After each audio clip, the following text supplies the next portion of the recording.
How are we gonna... Korig, are you still there? I am Korig. Yes, I know you're still Korig! Times 5 hours. This is...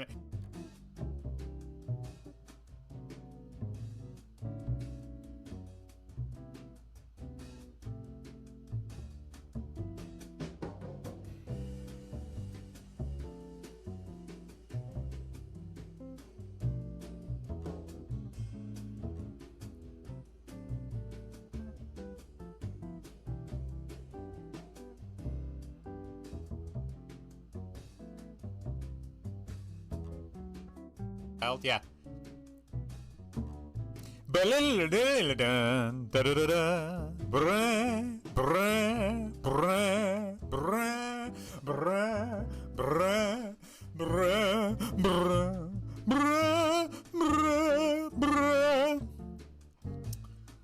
I definitely played Final Fantasy first, but played a lot more Dragon Quest, Dragon Warrior, Micro Machines, and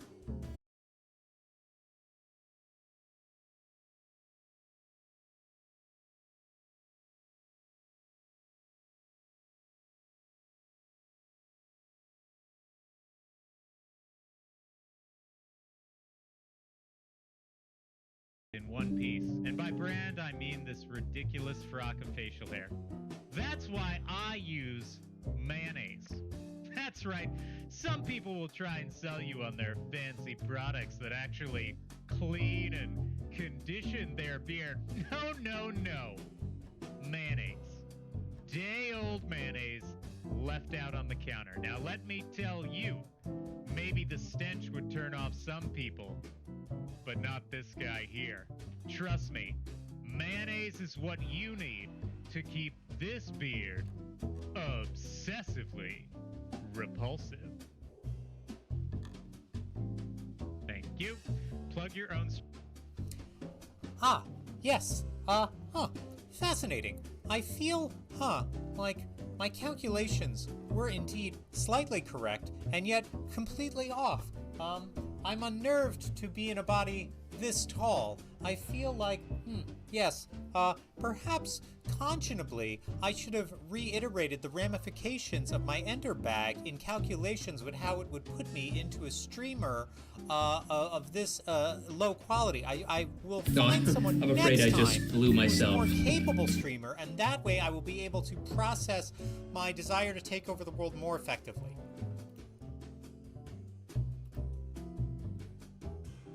We don't have enough honest conversations about mental health in this country and the effect that it has on our young people and our old.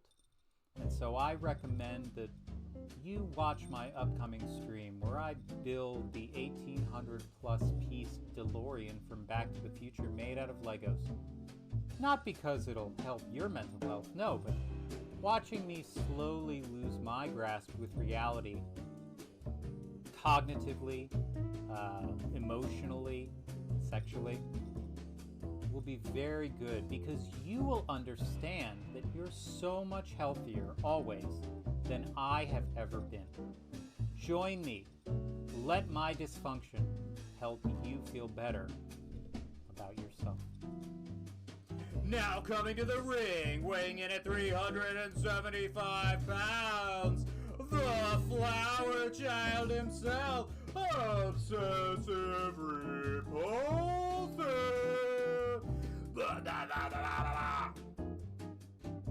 Open, over we go.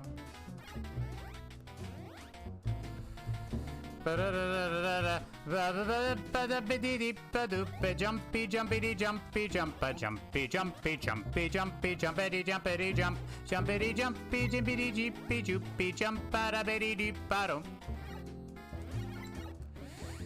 eggplants everywhere. A jumpity, jumpy, jump.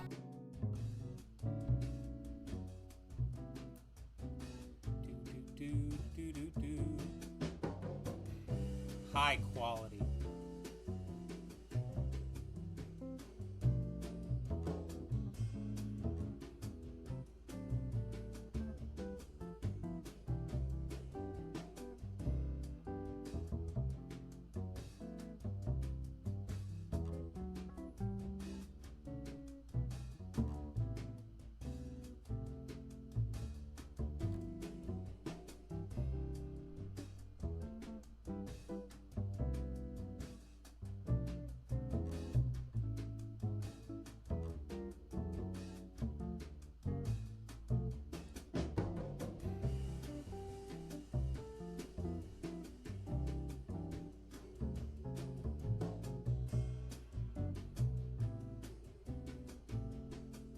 me or saying that they like me. They're stupid virgins living at home.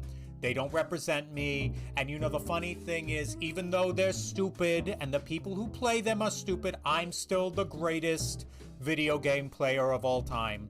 So I do not need your support, because while I am also still the president, I am also the person with the most followers on Twitch already.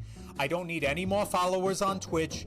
Look at the numbers. The numbers are magnificent. I've got 700 million followers on Twitch. Look at this stream right now.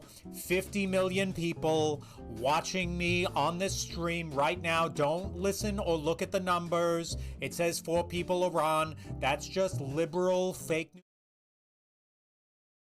Hello, hello, hello. Is there anybody out there? It's Plunnin' Degenerative AI. Come to see King's Quest 4. What's going on? You're a nerd! Shut up! It's true. Welcome to game 37 of 100-ish of the Sierra Centennial. Sponsored by Plunge87. Thanks for coming in, Plunge. Today, the first game I ever played, ever. And the section when I started playing it was at the tongue part, which is now the infamous part of this game. But, yeah. When you start with this, you can't go back to the old King's Quest games. Even then, you play this one, knocks! Knock, knock, knocking up in my stream. Hi.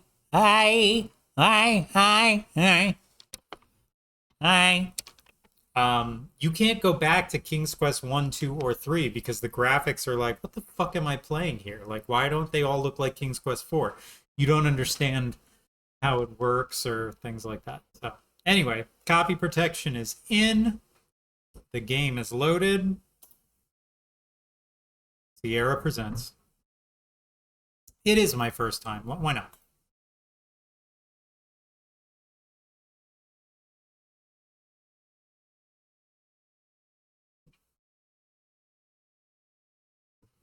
You keep that King's Quest 8 bullshit out of this chat, Plunge. You know what's good for you.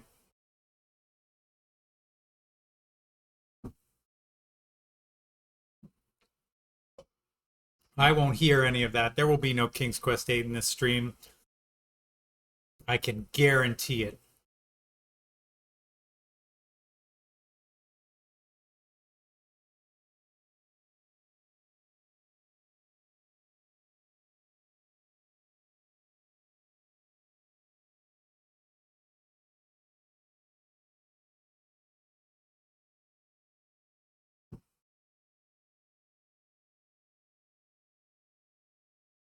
You guys can't hear sound? Oh, you got no sound. That's the best part of this game, is the sound. There you go.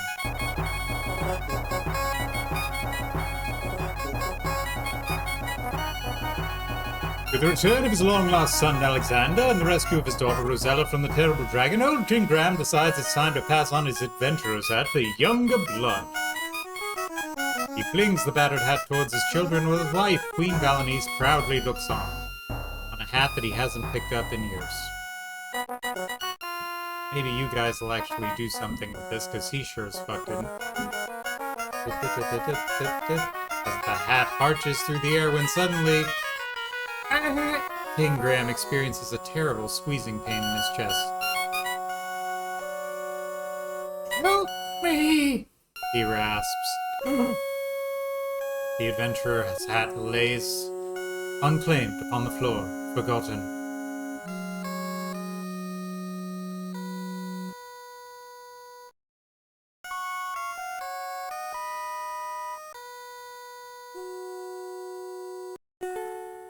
King Graham lies weakly in bed, Father Death hovering near. Just pick yourself up, Graham, dust yourself off, and start all over again.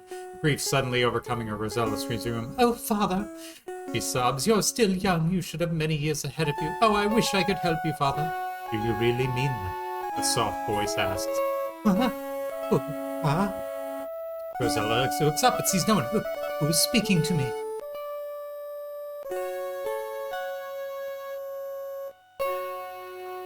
I am, the voice says. Look in the magic mirror.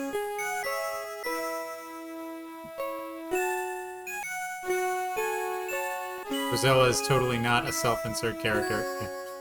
You want a Grammy? Nice. Sees an image in the mirror. Who are you? She queries.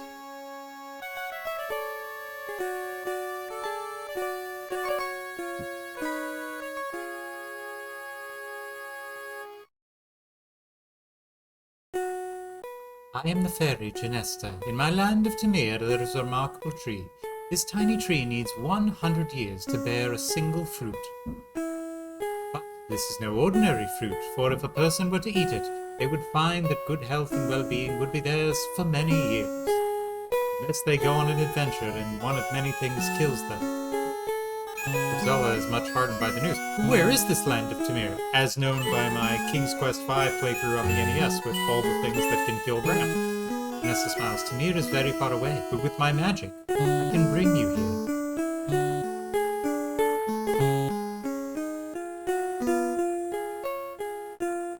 Rosella senses that there is more to the story, but I suppose there are some problems. Genesta's like, yeah, no shit. I'm talking you through a mirror. Again, Genesta smiles. Yes, you are correct, Rosella. If you are willing to come to Tamir, I will explain the situation. However, once I bring you here, I can't send you back. You will have to help me first. Confused, Rosella says, I don't know. What if I can't help you or find the tree? Genesta pleads, you must decide now, Rosella. My powers are going weaker by the minute. I don't know what to... Now the fairy is all but a faint glimmer and her voice barely audible. If you care for your father, say yes now. And then suddenly, he's gone. Yes!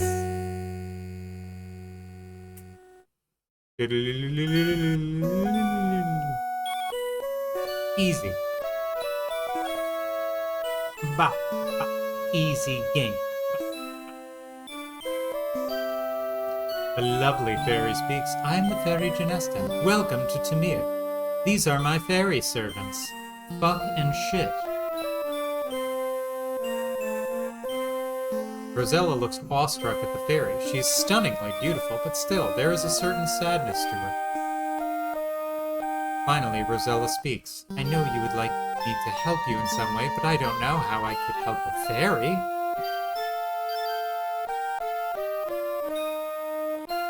Genesta looks sadder than ever. You're wrong, Rosella. You see, I'm losing my magical powers. Yesterday, as I was strolling through the woods, Lalotte, the evil fairy, caught me unawares and took my talisman. The fairy sighed. She yanked it from my neck and raced away screeching with laughter. Immediately, I felt my powers diminishing and my body weakening. I will die in 24 hours if my talisman is not returned. Guess I shouldn't have walked through the woods with it around. If it was so... Yeah, that we're all thinking the same thing, Plunge. I know what'll fix you. Intently, Genesta looks at Rosella. Lalotte is very evil and will use the talisman to bring more evil to Tamir. Now I feel it will contaminate my whole country. Oh, so now it's your country. Hey, Gran. Welcome in. Further, I cannot send you home without my talisman. Sucker.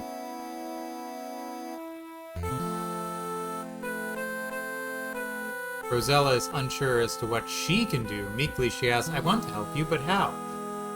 You can do more than you think, Rosella, Genesta asserts. I believe you will be able to penetrate Lalotte's domain. Heyo! Welcome in spirit, Gran. The evil fairy probably felt she won the lottery by grabbing the talisman so easily. Stop it, Nox! Suddenly, Rosella remembers the tiny tree. Can you tell me where to find the magic fruit? Remorsefully, Genesta looks at Rosella. It will not be easy to reach the tree. It grows on a tiny island within a vast swamp on the other side of the Great Mountains. Well, fuck. What about if I just get you the pendant? Can't you magically get it? Bravely fighting back tears, Rosella says, I will help you in any way I can, Genesta. How can I find Lot?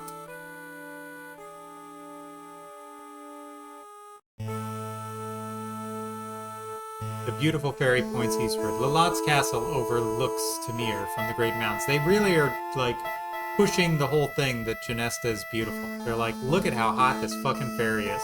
Janesta looks weaker as she says, there's not much more I can do, Rosella. As it is, it will be difficult for me to fly home again. Then don't fly. Get a boat. One thing I must do for you, though. I shall disguise you as a peasant girl so as not to attract attention. Thanks? Does it have to be a peasant girl? Can't it just be like a normal-ass person?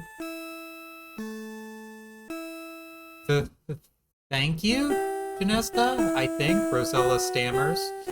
Uglier than she's ever been in her life. It will be better for you, the fairy says. Well, I must be off while I can still fly. I know you can do it. It's almost like this game is coded to do it. Goodbye, and good luck.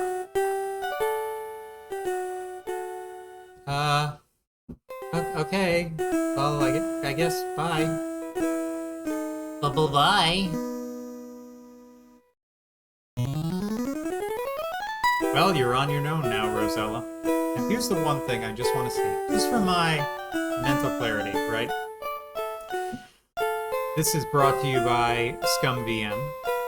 Especially if you buy our hint book, 1-800-SIERRA, $2.99 a minute. Make sure to ask your parents. Here's something I just want to check, just for me. The music in this is not the music. I'm just saying.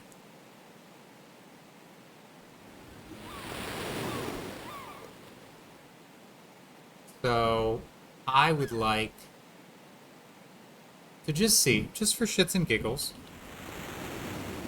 how much King's Quest IV is on the GOG store, because I would like to hear the music.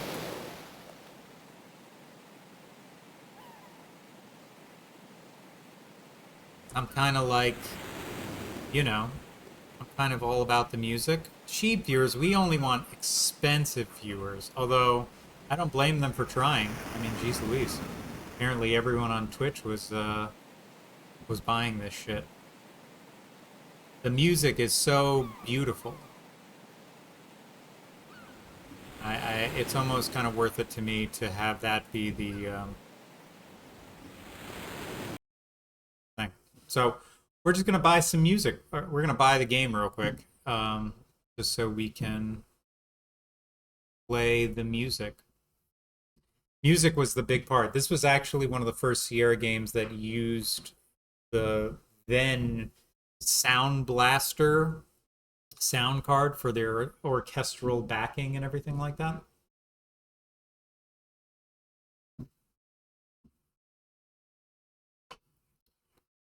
It was like a separate thing that you had to plug into a computer. It wasn't even a card. It was like this external box that cost hundreds of dollars. But we made it so far. I just want you guys to hear the music, because this music is like, this game will kind of, it'll hit you. It'll hit you in a big way. The music of it. I mean, one of the reasons why I really enjoyed it. Plus, it looks like they also have the old version in here, which might be fun to play that.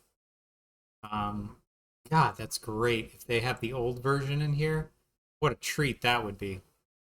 The EGA version? Come on now.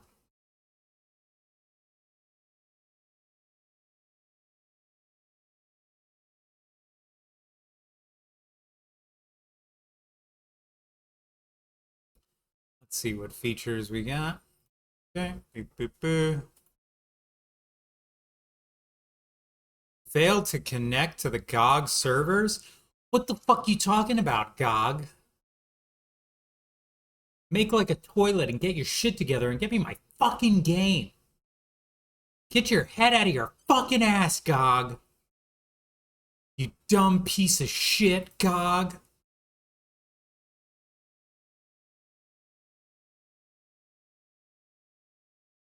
Oh, is it connected? Thank you. Thank you so much. All right, here we go. Beep, boop, beep, deep, boop. What is the last word in the first paragraph at end of your rope? Well, let's find out together. I have the manual open. Last word in the first paragraph, spell. Let's just get this on here real quick so that you can see what is going on here. That's when your grin should start. Yes, you gotta have heart. Yes, you gotta have heart. Polazo. When the crowds are saying you'll never win, that's when the grin should start. You gotta have heart.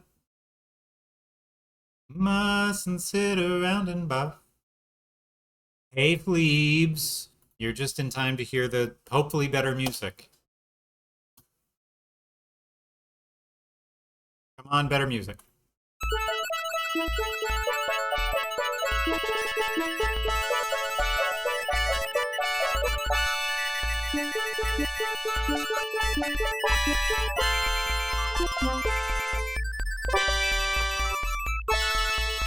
I don't know. I'm gonna find out, because if it's not the right music, I just spent $10 for nothing. What's going on?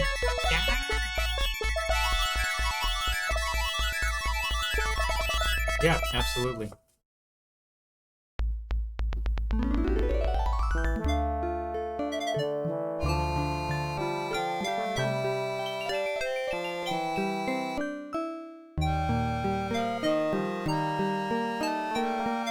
It's a nice, softer music. I just want to play it until King Graham kicks the bucket so you guys can hear the difference in that part. It gets very sad. You really feel like in that moment you're sort of watching this iconic King's Quest character die right in front of your eyes.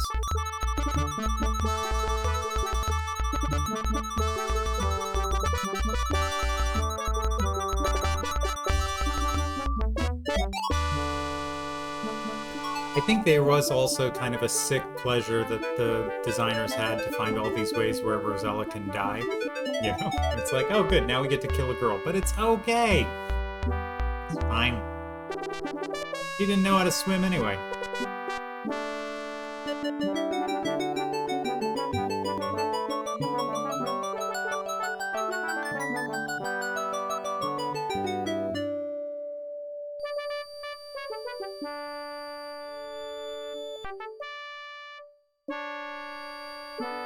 A little thing in the background that's...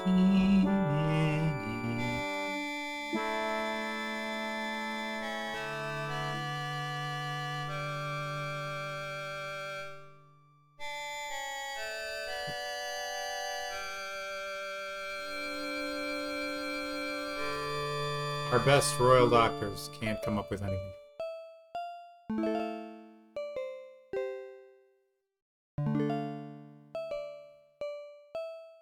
Anyway, yeah, oh, how can I save my father? You're a fairy, you'll come here, we'll fix it, blah, blah, blah, but my powers are lost, and now we're playing King's Quest 4. Now we in it. All right. Let me just make sure the volume is up so you all can hear. Louder. Louder.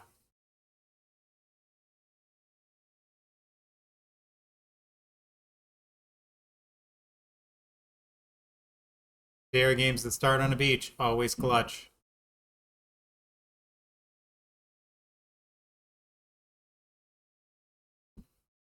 There's no sound effects, though.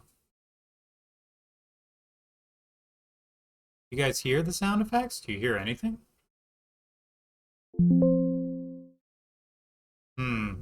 So here's the trade-off, right?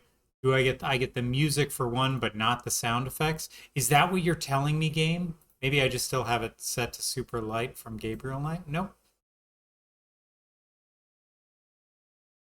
Fucking nuts. Anyway, let's see. Swimming in the water. Do. Just trying to show you some fun ways and mechanics that are in the game and going in the ocean. One of them. Oop.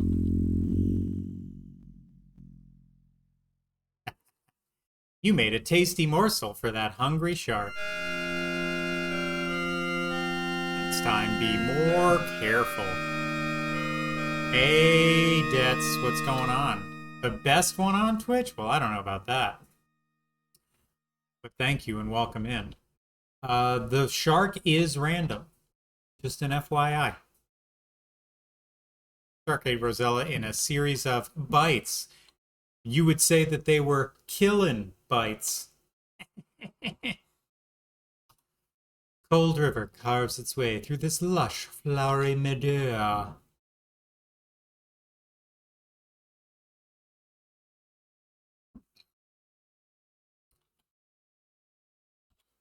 Look 'em. You're surrounded by beautiful wildflowers in this luscious green meadowland. Not to be confused with the arena in Jersey. Look, what the fuck is that? Beautiful green meadow dotted with wildflowers serves as a fisherman's spacious backyard. The flower's sweet scent fills the air. Look, creature. See a lively creature who is at the same time both man and goat. He is a Satya, and his name is Pan. He seems to be greatly enjoying his flute music. Talk to Pan.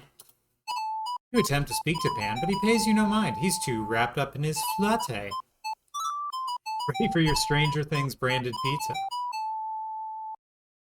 The scent of wildflowers fills the air in this lovely green meadow. Yes. Grass, grass, as far as the eye can see. Let's try and show you guys all the screens so you can see. Here's another one that I remember. You're just walking along, minding your own business when...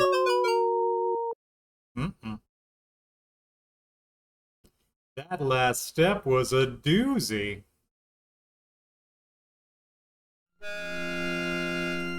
Seriously, she couldn't have just said, like, hey, listen, you're in a family filled with adventures. I'm pretty sure your estranged brother just killed a dragon. Can you ask him? Maybe he can come. Sparkling white sand beach edges the vast blue ocean. Turning to the east, you see a lush, flowery meadow. A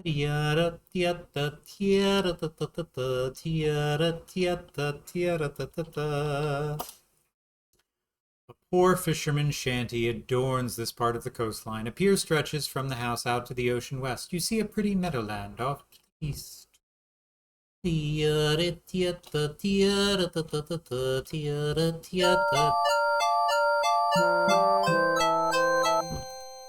are standing at the end of an old weathered pier. From here to the west, you can see nothing but ocean. Look, man. See a grizzled old fisherman in the pier. Apparently, he isn't having any luck today. Sounds like a pretty big loser to me. This is also the first King's Quest game where you typing freezes the game action, which is huge. Say a few words to the old fisherman. However, he must other things on his mind as he seems to ignore you. He doesn't seem to ignore me. He fucking ignores me.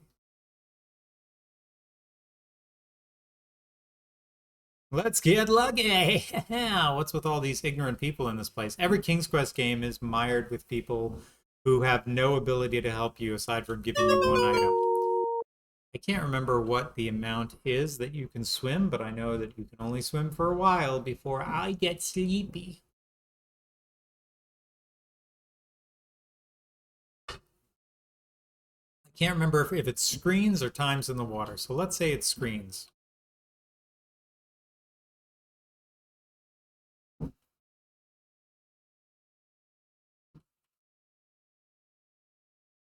It might be screens that don't have a thing on them. Hold on. I do like the swimming animations. You are getting very tired. There at this one. Ah, damn it. Fucking shark got me. Listen, Mr. Shark, I'm just trying to... Oh, help me, fisherman. I'm drowning. No? Nothing? Cool. Thanks. I just want to show you the drowning. Yeah, you fall off the pier and he's like, well, she's probably fine. Look at her. She's a peasant girl. Oh, that was easy.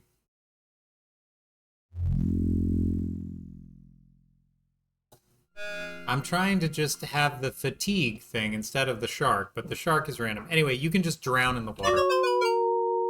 He pushed me in the water. The nerve, the absolute gall. Well, I'm going to go in here and give him a piece of my mind, I tell you what. Knock on door. Just come on in. Okay, open door. Oh my god, it's Obsessor Repulsor. Oh my god, it's Emmy and Jeru. Welcome in, Emmy. Greetings and salutations. Tired of Rosella's bullshit, walks away. Didn't know how to swim, especially in a giant ball gown like this. So this is the other big part of it.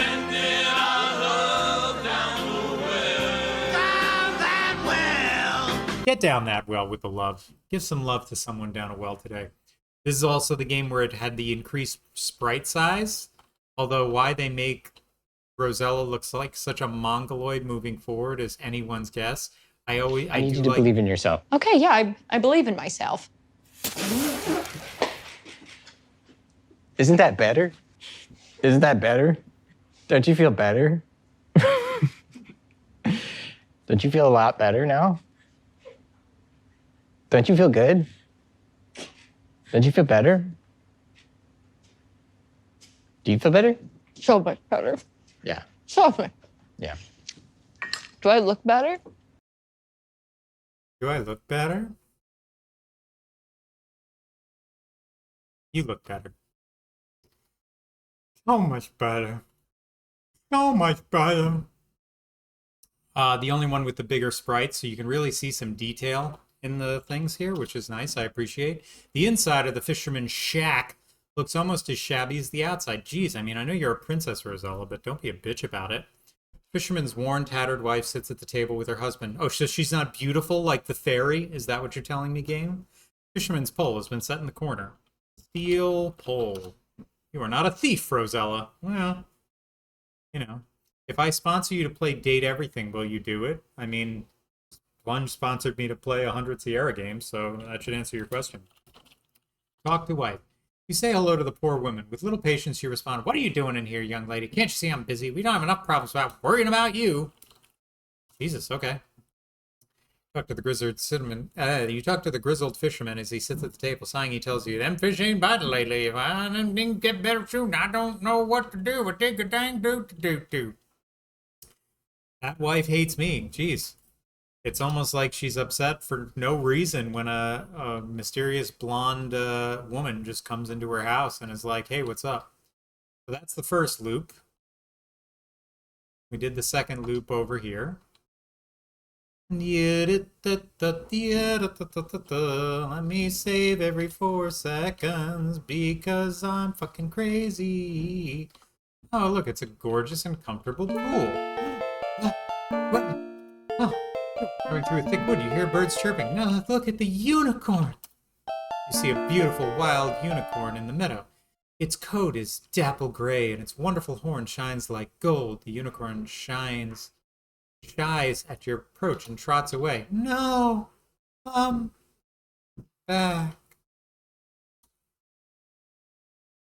Wah. A gentle stream meanders its way through the trees. A rustic stone bridge crosses its path. Look, bridge.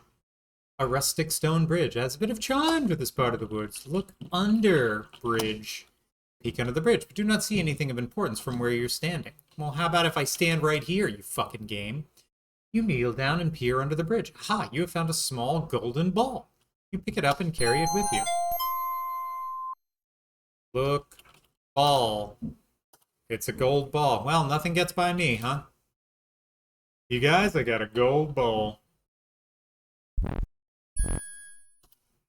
Numerous water lilies float serenely upon the lovely little pond nestled in the woods. Atop one of the bigger lily pads, you notice a rather large frog, wearing a little gold crown. Is a ball made of gold or gold made of balls? The first one. Ribbit, ribbit. Well, what else do you expect from a frog? Look, frog. The large frog stares back at you with big bulging eyes. Get frog. You're too far away from it. Get over here, froggy.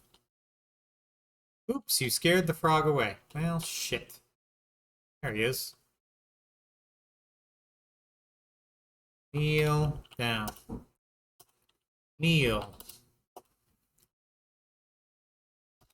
Atoms are ball-shaped, right? Kind of. I mean, once you get down to the real molecular level, the idea of shape doesn't really qualify to them. So this is one of those things.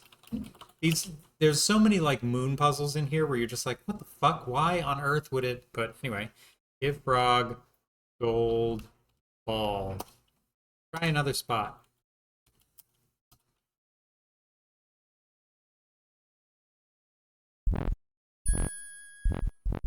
You accidentally drop the golden ball into the pond. From atop a lily pad, a large green frog leaps into the water and disappears from view. A moment later, the frog emerges with, yes, your lost ball in its mouth. It seems as if the frog is kindly returning the gold ball to you.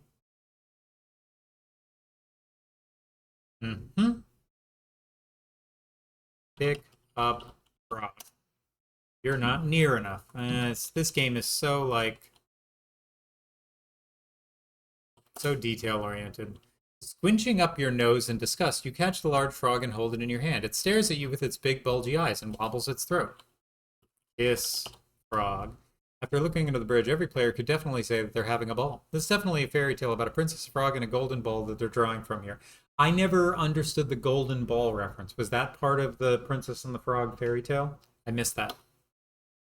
You look at the frog's green lips. Good. You feel silly doing this as you slowly put your mouth against the frog's.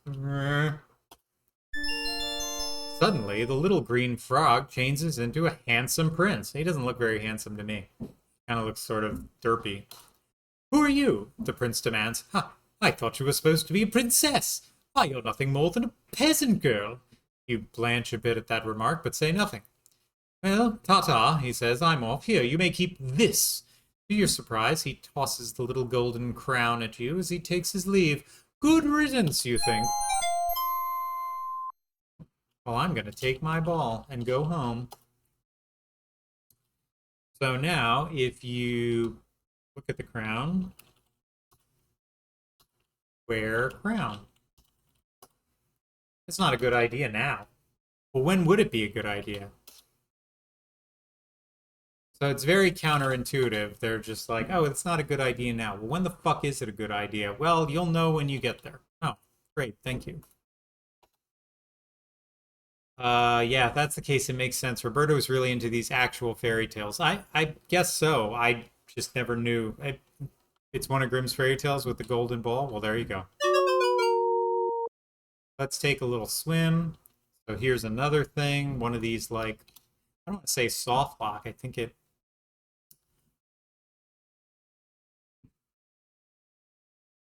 Just have to kind of be here.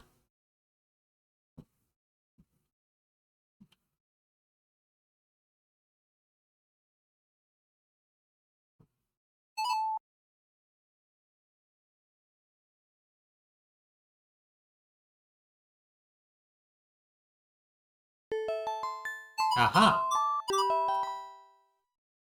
Look. Beautiful pool with its elegant marble columns has a wonderful setting in the woods. The water looks so cool and inviting. You're almost tempted to jump in. Look, Cupid. Baby Cupid beats his little wings furiously as he flies through the air. In his chubby hands, he carries a golden bow with 2 golden arrows. Hey, buddy. Oh no, you've startled Cupid. Oh, sorry. Sorry, not sorry. Take bow.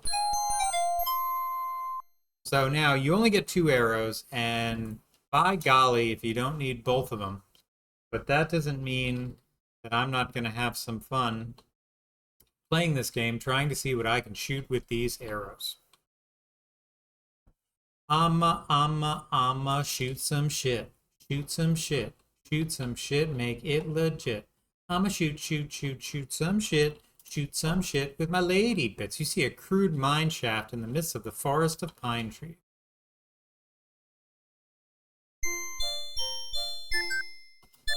Diamonds glitter and sparkle from the earthen walls of the Seven Dwarfs diamond mine. Within it, you see little men busily at work.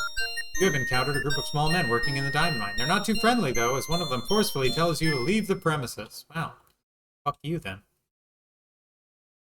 You know what? No dwarf blowjobs for them. Bye. You see a large thatched roof house surrounded by forest, and it looks very formidable. It might be wise to use caution here. Look. Man. The ogre looks mean. Better get out of there and fast. Talk. Ogre. This is no time for conversation. I don't understand. What's the problem here? Oh no, you're caught. The terrible ogre grabs you by the braids and drags you off to an untimely end. Dinner will definitely be on you tonight. Brutal. Just this brutal death scene of dragging you in by the braids of your hair. Awful. Awful. It was funny seeing her on Game Grumps, and Dan has all these questions for her, and she barely even remembers what she did on these games. She's like, dude, I was so fucking high at the time. We were all just playing softcore adventure all the time. Just posing naked in hot tubs. Okay. Shoot ogre with bow. You can't do that now. Use bow. What do you want to do? Shoot ogre. You can't do that now. Well, don't tell me what I can and can't do. Alright, well, there you go. Anyway. So he can come around randomly on this screen and some other screens. I think the ones to the south of the house. Yep. Oh. Ah. So there you go. Oh, you're a quick one, aren't you? Not quick enough, little bitch. Ooh, what's going on here? This is spooky. This rundown, gloomy cemetery gives you the creeps. Many of the old tombstones has fallen over, and the entire place is overgrown with grass and weeds. Remember that for later. They did program a lot of responses to kissing things. Well, most of them are just like, you know, you wouldn't do that, Rosella. Why would you want to kiss a thing like that?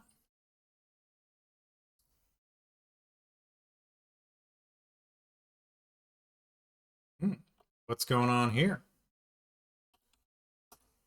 You have come upon a cute little house built right into a huge tree. An old water wheel attached to the house goes unused beside the little river that flows gently before the house.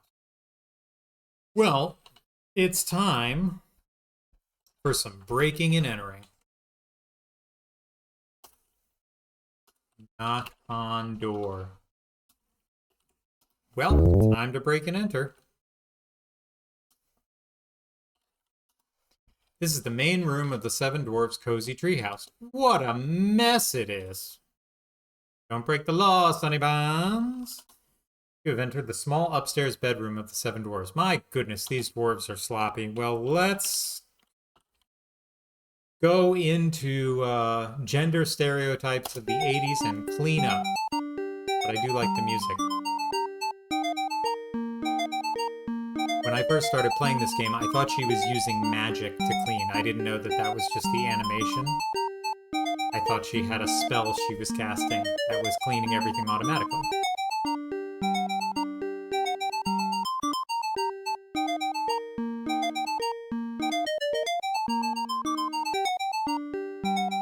Sweep, sweep, sweep, sweep, sweep, sweep, sweep, sweep, sweep. I always like the sweeping into the closet thing. You hear the dwarves approaching, and immediately they're just like, no, why did you break into our home? But thanks you for cleaning. If I then, one by one, get a bowl of soup and take a seat at the table.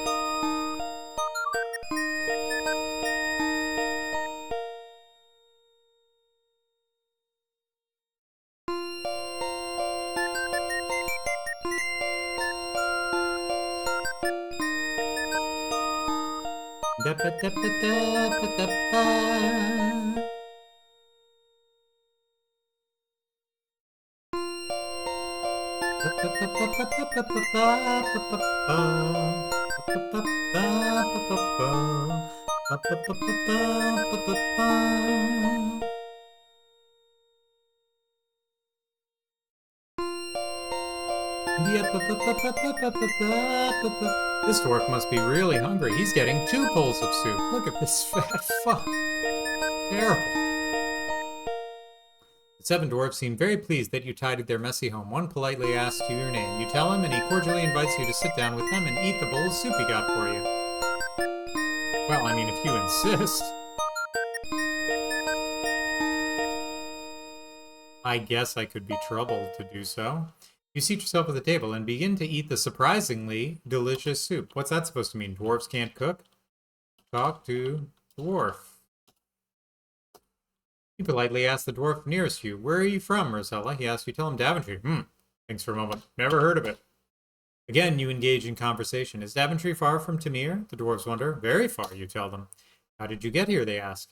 As if you don't want to get into specifics, you tell them by sea. That answer seems to satisfy them as they return to their eating. You speak to the nearest dwarf again. He wonders why you were here in Tamir. You explain that you were in the service of Genesta, the good fairy, who wishes to regain her magic talisman from the clutches of Lalot, the bad fairy. Well, young lady, the dwarf states, I don't envy you. You're much braver than I am dealing with that evil fairy.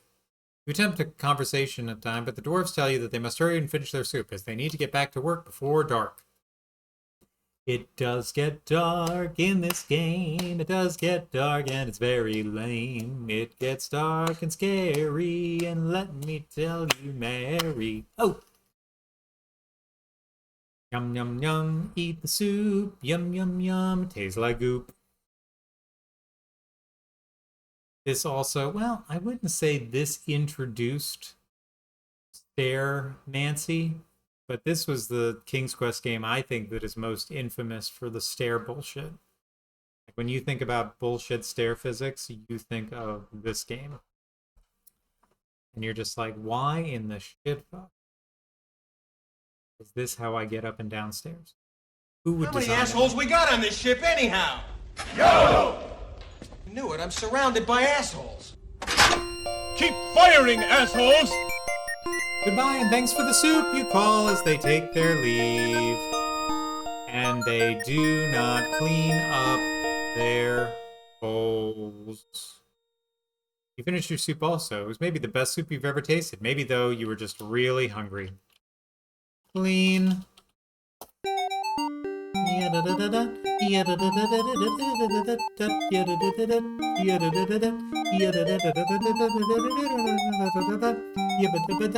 Phew.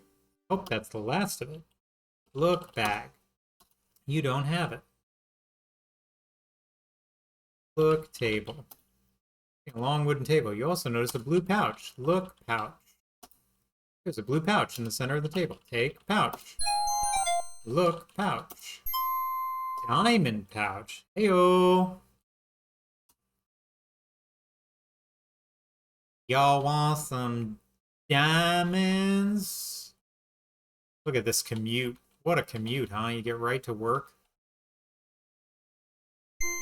Not all falls are fatal, by the way.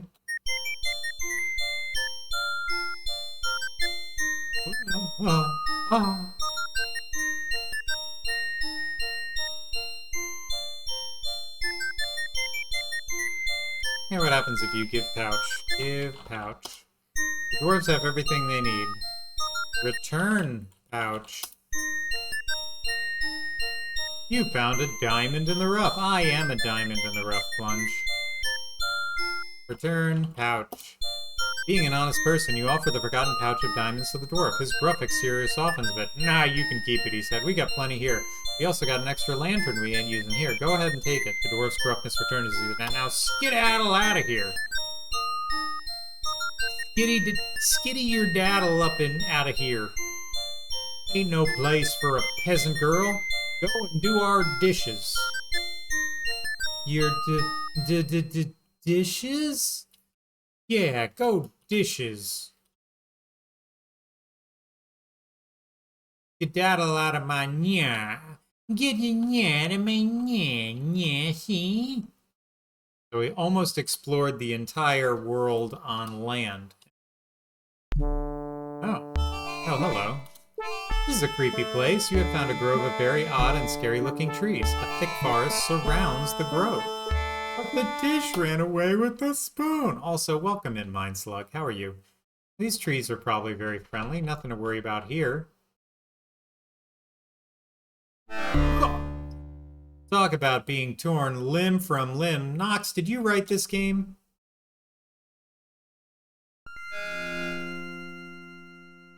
I spent an inordinate amount of time thinking that there was a way to navigate these trees.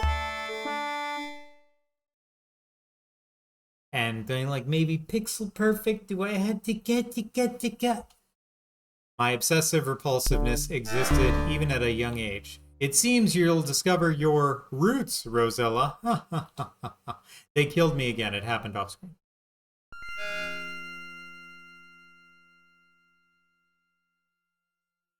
So you see, there's not many ways we can go. I wonder why that is. When he was younger, he was more repulsive than obsessive. Seen my family pictures. You are walking through a forest thick with pine trees. A nearby river rushes westward from the distant mountain range. In the distance, you see a large house. Ooh.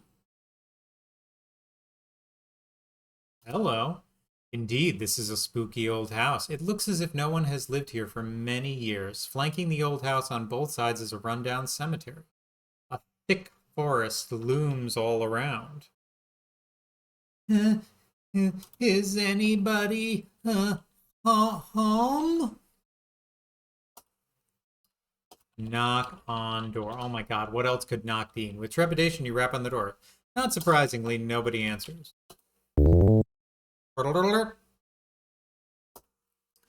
This is the entry room of the old house. Downstairs you see 2 open doorways, and upstairs you see an additional 2 doorways. The room is cobweb and dusty, with wallpaper peeling from the walls. Now, if you look at the clock, the old grandfather clock sits in the corner. With each swing of its pendulum, time relentlessly marches on. Look, time. 9 a.m. So that is the correct time. Now, if you just sit and do nothing, I think an hour of game time is equate to something else in real life. But events in the game will progress the time. Look, picture. You notice 2 interesting portraits above the downstairs doorways. One of a middle-aged woman, the other of a young man. You wonder who they are. Look, mirror. You look into the broken mirror and see the reflection of a poor but beautiful peasant girl. Again, I'm beautiful, but not the fisherman's wife. She's an ugly bitch. This old dining room has seen better days. The long table is littered with crumbs and dust, and against the wall, the empty hutch is covered in cobwebs. Look, hutch. There is nothing of interest in the hutch. Look, table. Look, table. The dusty old table is littered with crumbs. Look. The old kitchen is quite bare. The fireplace has been cold for years, and the dusty pantry is empty but for old crumbs. I do admire, it's kind of the same vibe I got from playing the Crimson Diamond, where they have stuff in the game where you're like, oh, well, that's got to be something, right? But it's really just there for their sake.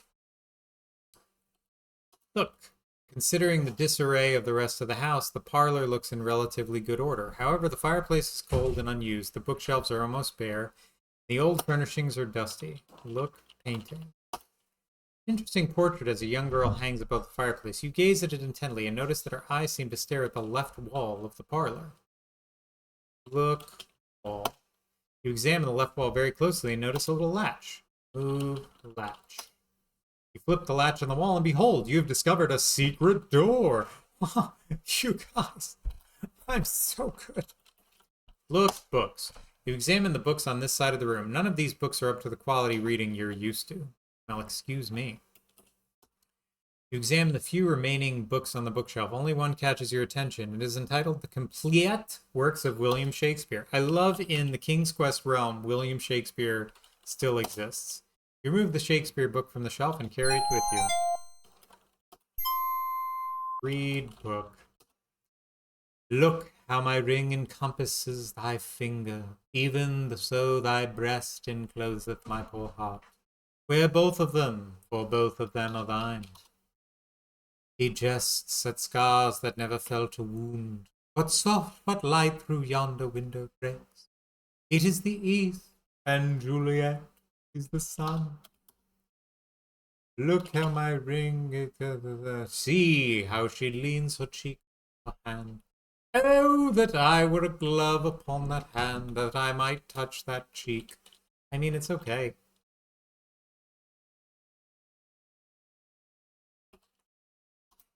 You don't have it. Well, I'm going to take the shovel then. Oh, I'm not close enough? I'm so sorry. I love that it doesn't give a description of the shovel. It's like, you don't need to know anything about what this shovel looks like. You just need to know that it's a fucking shovel. Look at these weird thing like, oh, this is how stairs work. Look at this fucking nonsense. There's a railing, but not quite a railing. And this goes this way, but not quite this way. But now, up is still up. Even. You don't know how close you are to the edge. Ah! See? Fuck you. Look at that flat pancake. See? This is that stair bullshit I was telling you about. I got this. I know how to play this game. I've been climbing these stairs my whole life.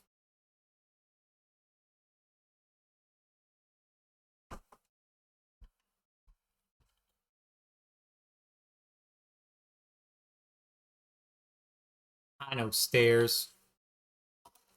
A dusty old pipe organ sits in the center of the tower room. Rosella, as a princess, knows how to play the piano. Play organ, sorry. Oh, I'm sorry. Sit. Play organ.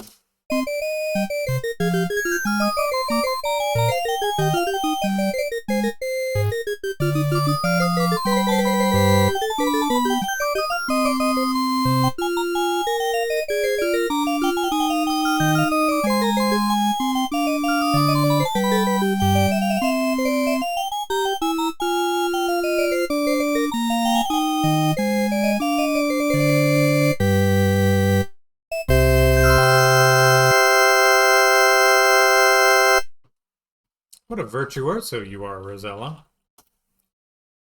I wonder if you had to, like, play that for dignitaries or people like that who are coming to visit the castle.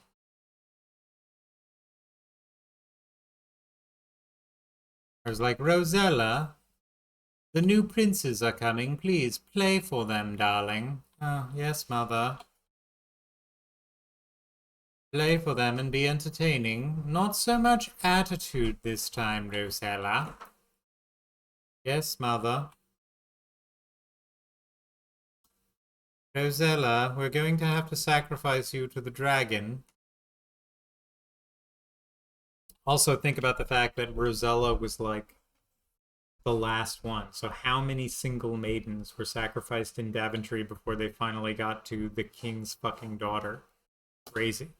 This old bedroom must have once been very nice. You could imagine a cheery fire in the fireplace while its occupants slept snugly in the big bed. Snugly. But sadly, this room has been abandoned for years. I thought for years and years and years there was something up here. Be like, look, ceiling. What's going on with the ceiling? A closed trap door. Open trap door. You have absolutely no way of reaching that trap door as it's too high, and moving the heavy furniture is out of the question. Forget it. Can't do that now. Well, then don't fucking show it to me if I can't do it. Yeah, that's the real dark part, is that you think of like, okay, well, it wouldn't have been I want the princess first. It would have been who died before the princess. That's the crazy part. Look, here's once the master bedroom. However, cobwebs hang everywhere and dust covers the furniture. Open drawer. Drawers are empty. Look, bed. The old bed is massive and dominates the room. Sleep. You don't have time for that. Look under bed. It's only 9 a.m. Of course I have time for that. I don't have time for that. Don't tell me what I don't have time for. Aw, this old baby nursery must have once been a cheery place. Now, through neglect, cobwebs decorate the corners, wallpapers peel from the walls, and dust covers the nursery front. Look in the crib. An empty cradle. Look for... See, nothing special. So yeah, there's nothing here for now. Just wait.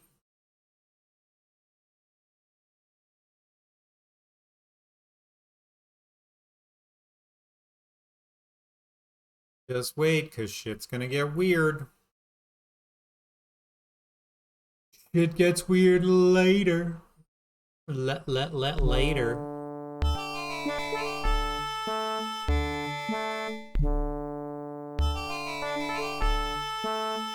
Maybe there's some way to sneak by this little tree. Shoot the gap. Ah, I can't do it. Seems you'll discover your roots, Rosella. There is no way to shoot the gap. Now, what's going on here? This is a scary old cemetery. Many of the tombstones are crumbling or falling over, and the entire place is overgrown with weeds. A mountain range looms to the east, and all around a forest encroaches. How odd. You see a crypt door built right into the mountainside. Look, door. The crypt door is closed. I'm sure that's fine. Open door. Door is locked. Look, door. Well, okay. It's a cool looking door. So now there's no indication for anything aside from just whatever, that wearing the crown does what it does. You see a beautiful waterfall cascading down the mountain into a deep blue pool. From the pool, a river courses westward. Around you, a dense forest closes in. The force of the water pushes you back. Or even the fact that, you know, that you can get through the waterfall. Exit in water, it tumbles into a deep pool, which then flows westward. Use crown. What do you want to do with the small crown? Wear crown. Sure. Sure, feels good to be yourself again. Look. What's this? Why, it's a cave behind the waterfall. You see an old board lying by the cave entrance. Take board. You're not close enough. Whatever. Take board. I'll show you guys now, because it'll happen soon in the future. You're just here. This cave is very dark. Try as you might, you cannot peer through the darkness. Use lantern. Light lantern. Use a flint attached to the oil lantern. You light it. The lantern burns with a bright glow. Yep, it's so much brighter now. Cave is very dark. Look down. Take bones.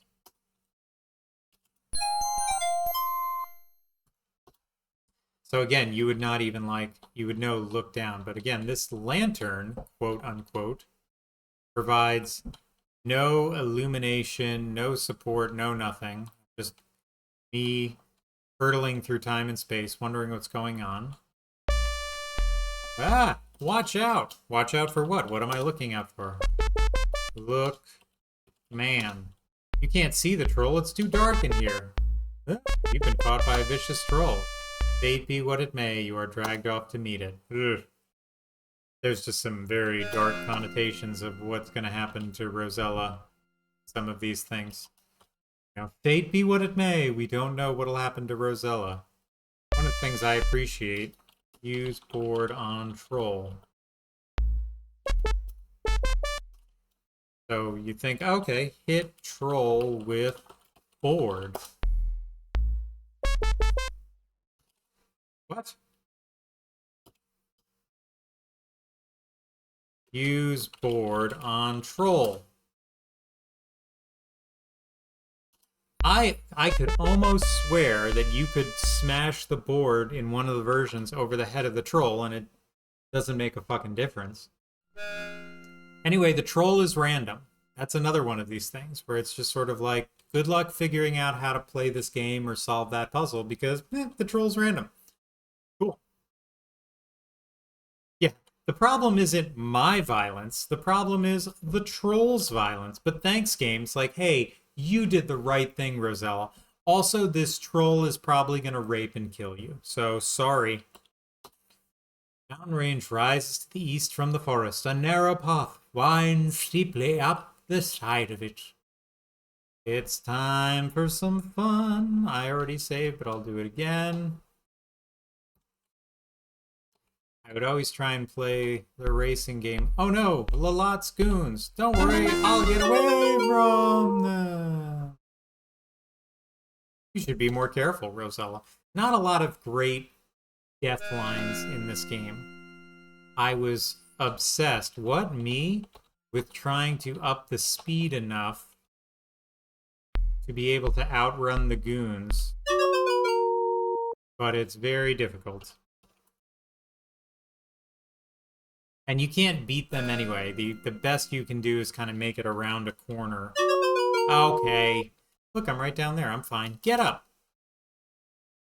I find your obsession repulsive. Some people would say that I play games in an obsessive way that some people find repulsive. Okay. Sounds like something you would want to put in a description of some kind on some social media site. Oh my god, I spent so much time yesterday, Plunge, while I was ASMRing your stream, just loading a bunch of old clips and stuff onto YouTube. YouTube, Instagram, and I set up a TikTok account. It's just so funny putting these videos up.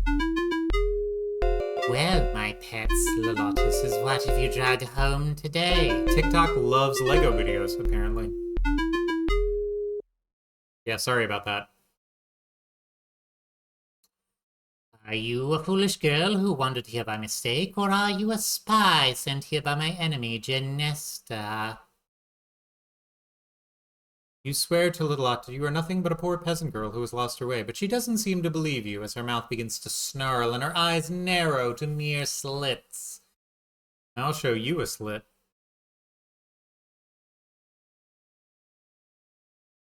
For the first time, you experience real fear and begin to tremble. For the first time, being tied up and getting ready to be eaten by a dragon was not real fear. She snarls, you don't look stupid enough to have wandered here. I believe you're a spy. Take her to the cell.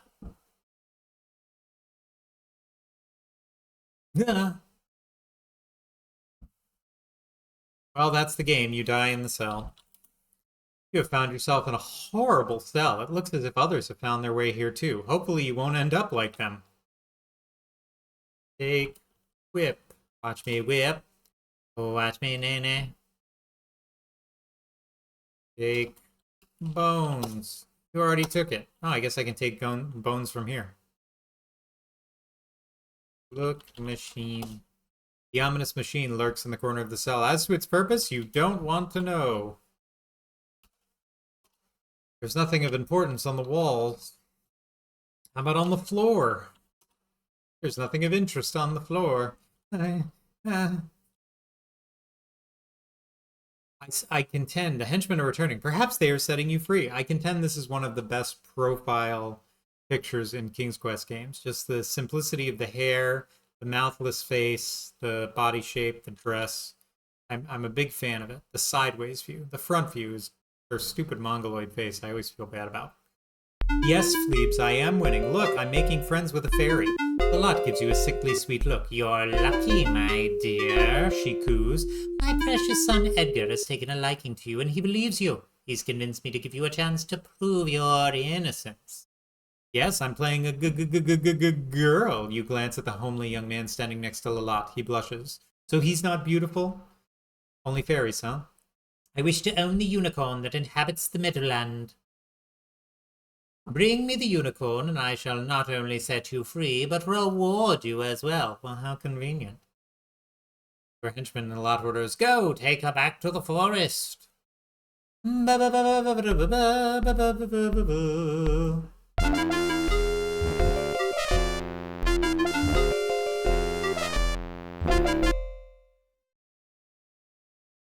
Chapter 1. The Unicorn. There's basically, like, 4 chapters in this game. Now, I don't remember what happens if you try and go back. Let's find out right now, together. Well, you fall to your death. If you try and go too fast like me because you're a big dum-dum. I'm a princess disguised as a peasant girl. I think I'm still wearing heels for some reason. Oh, I can't even go up. That's funny. I thought they would just kill me. I want to go up. Let me go.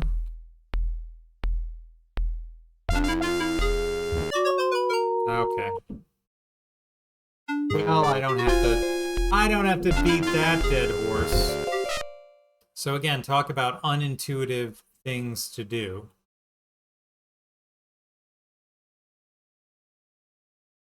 Not as far as the unicorn. The unicorn actually makes a lot of sense what you have to do. But as far as what else you have to do, not too much sense. So it'll show up randomly, and the problem becomes that if it's not on a screen, it won't pop up on a screen until you find the other screen that it's on. So you have to then look at all the screens to find the screen that it's on so that you can then get on the screen where it's on to find the screen that you need to find. There you go. Use bow on unicorn.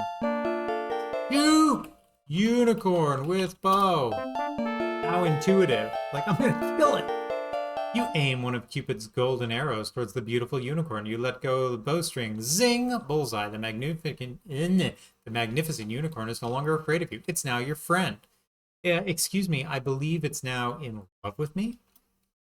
Bullseye? I thought you said it was a unicorn. But, Tish...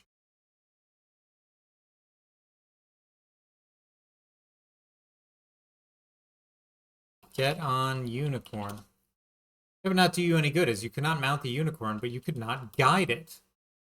Why can't I guide the unicorn? Guide unicorn. How can you lead the unicorn with no bridle? Oh, I need a bridle. Ha ha ha. Great. Anyway, he'll be there.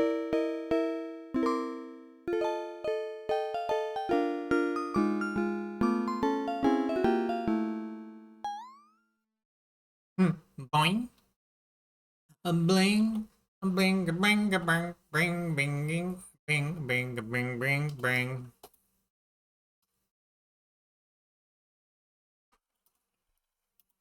Look, man. You see a rather jaunty-looking fellow who appears to be a wandering minstrel. He seems to be a lute player. Talk to man. You say hello to the minstrel, who looks at you in surprise. Well, who do we have here? He asks.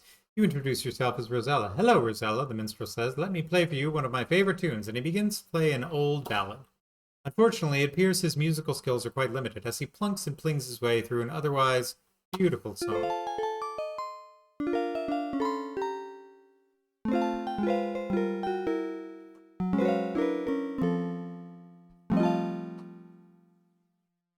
Okay. No, you're really good.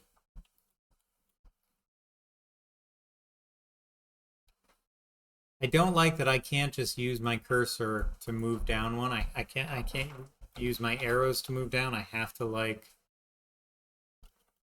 click on it with the mouse. I always hate this about Scumvian. I hate it. I hate it. Take the pluck. You unthinkingly speak to the minstrel again, who immediately begins to play another bad rendition of a favorite oldie but goodie.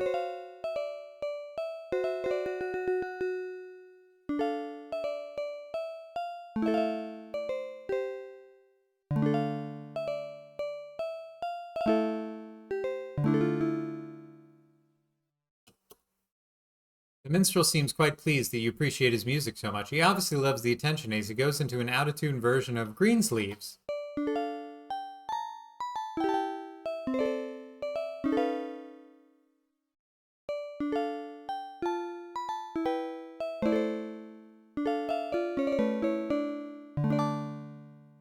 Fantastic. Well, if I can't just leave it.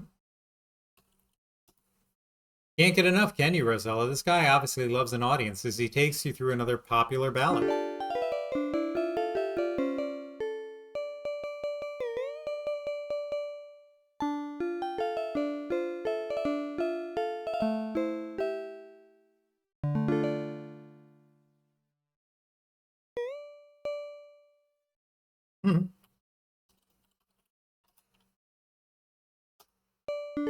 So he'll just keep playing forever, but he's bad. You're just like, well, you're bad at life. I'm gonna shoot man with bow. You can't do that now. Well, why not? Maybe if he'll be my friend, give pouch. Minstrel looks at your offering with mild interest, but politely declines. What, you don't want a pouch? Give ball. Give board. Give crown. So yeah, it's just, you can spam item stuff. Eventually you give him the book. You hand the Shakespeare book to the minstrel. Curiously, he opens it and begins to read aloud, first hesitantly, then with increased forcefulness as he begins to get into it.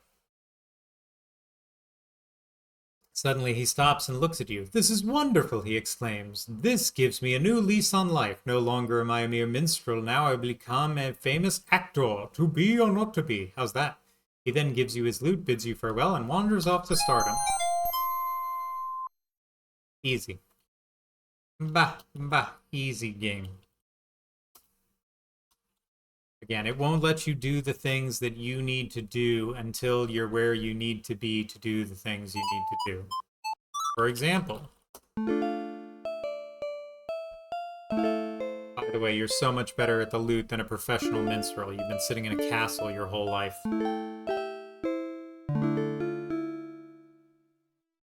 Pan has ceased his dancing and now looks at you in the lute, curiously.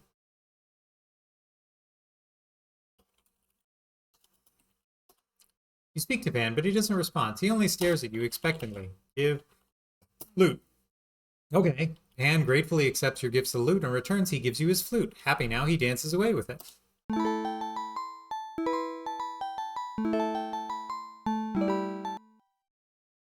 Panzella or Rosellan? Panzella. Panzella is a good name for a band, actually.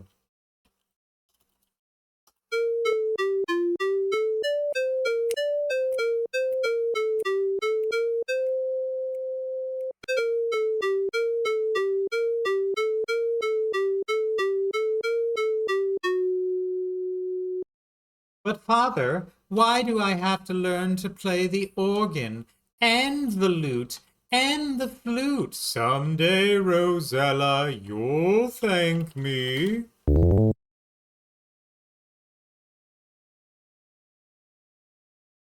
Shoot man with bow. Aha. Oops, you missed. And the arrow's gone. Take arrow. Do I still have it? Shoot man with bow. You have no arrows. Haha, eat a dick, Rosella. So no, you can't like make him fall in love with you. Play lute.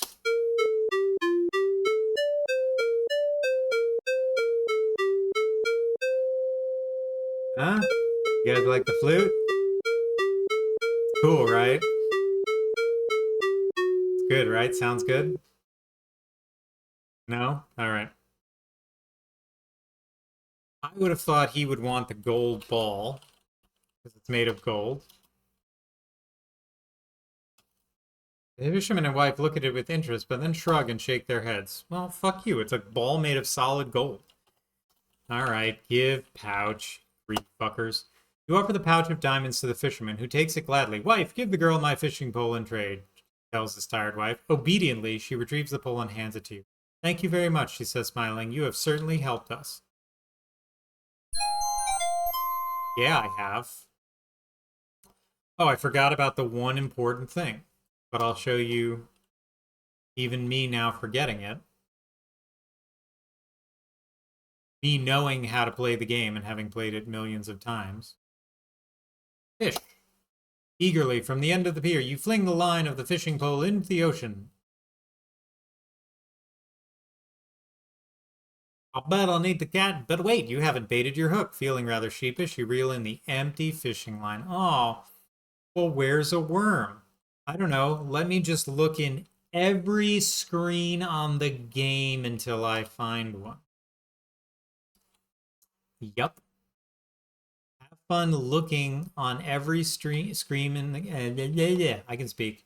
Have fun looking on every screen in the game for a literal worm in a hiding spot.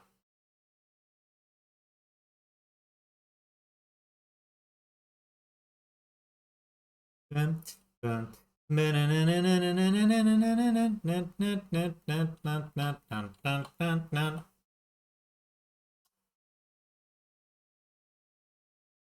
Blink and you'll miss it.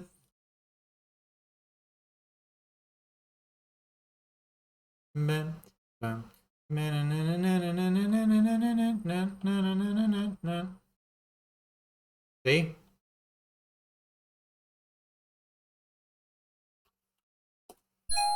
I hope you all caught that. Because that's the worm. Finding a little bird out of nowhere, grabbing a thing from the ground. You have to scare it off and catch it in time before it goes back into the earth. Again, this is when the game gave no fucks about your time, your schedule, being fair. It was just like, you're going to be playing this game until we come out with another one in 6 months. So buckle up, Buttercup. Sit at work for 8 hours because you're a computer nerd anyway.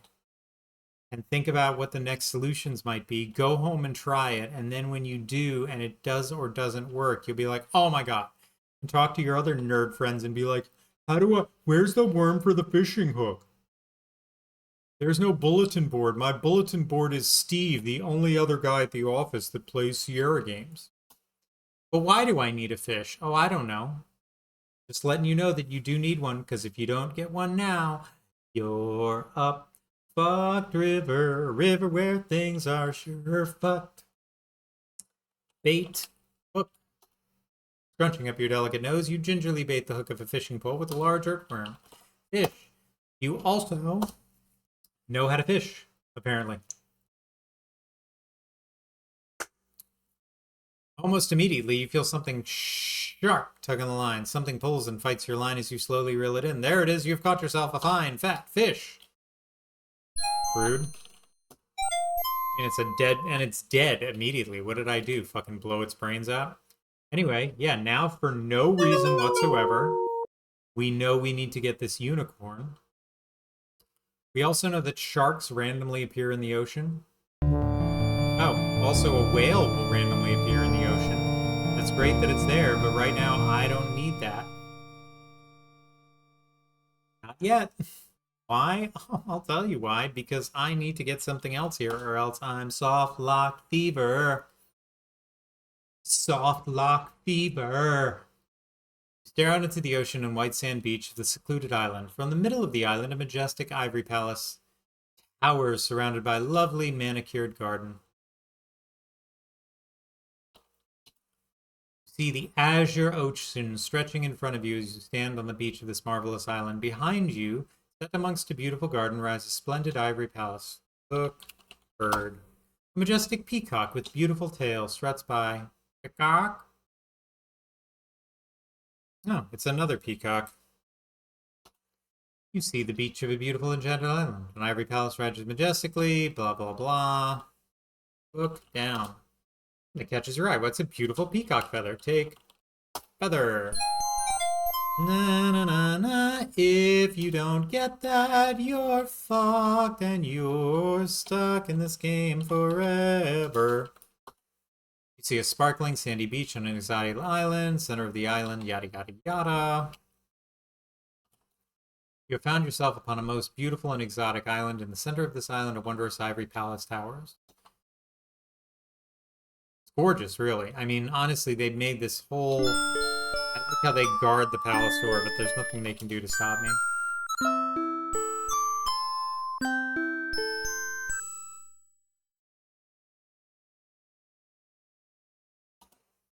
Standing in the lovely garden of this enchanted island. Beside you rises a grand ivory tower, bridge emblazoned with the figures of swans, arches over a little pond. A beautiful white swan floats serenely upon it. Nothing you can do with the swan, but her fairies, fuck and shit, are guarding the door. Roaming through the wonderful island garden, you see an interesting statue within this part of the town. Look, statue. Depicted in the statue, a pair of dolphins leaped gracefully from a wave. That's it. It's interesting. Nothing else to see here. Just fucking shit guarding the door.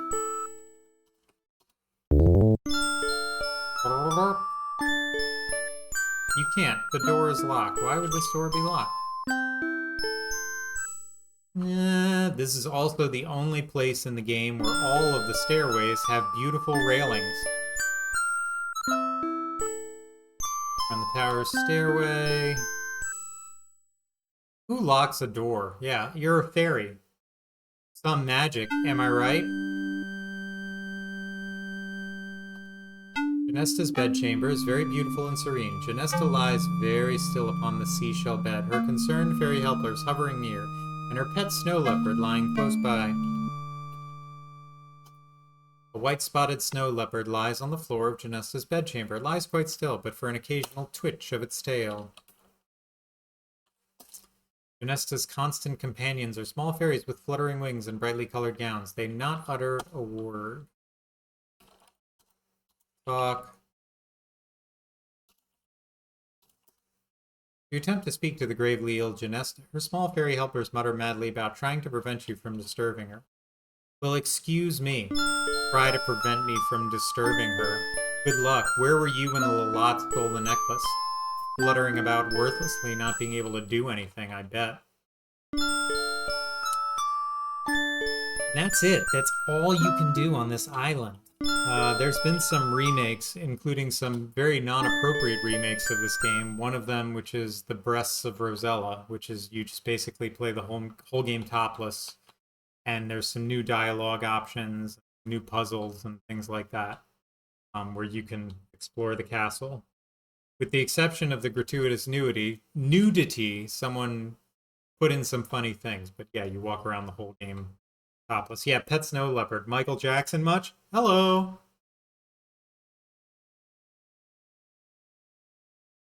Anyway, now we looking for that whale, though. Because it'll be a whale of a good time. And again, it's random, because why would anything not be random in this game? Why would there be a set screen where you would encounter something? I don't know. Sure seems silly to me.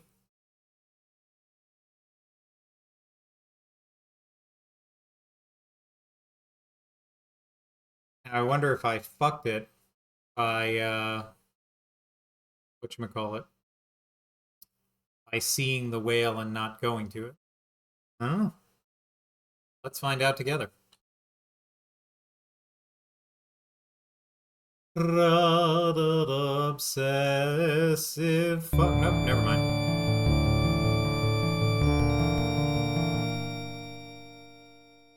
Whale up.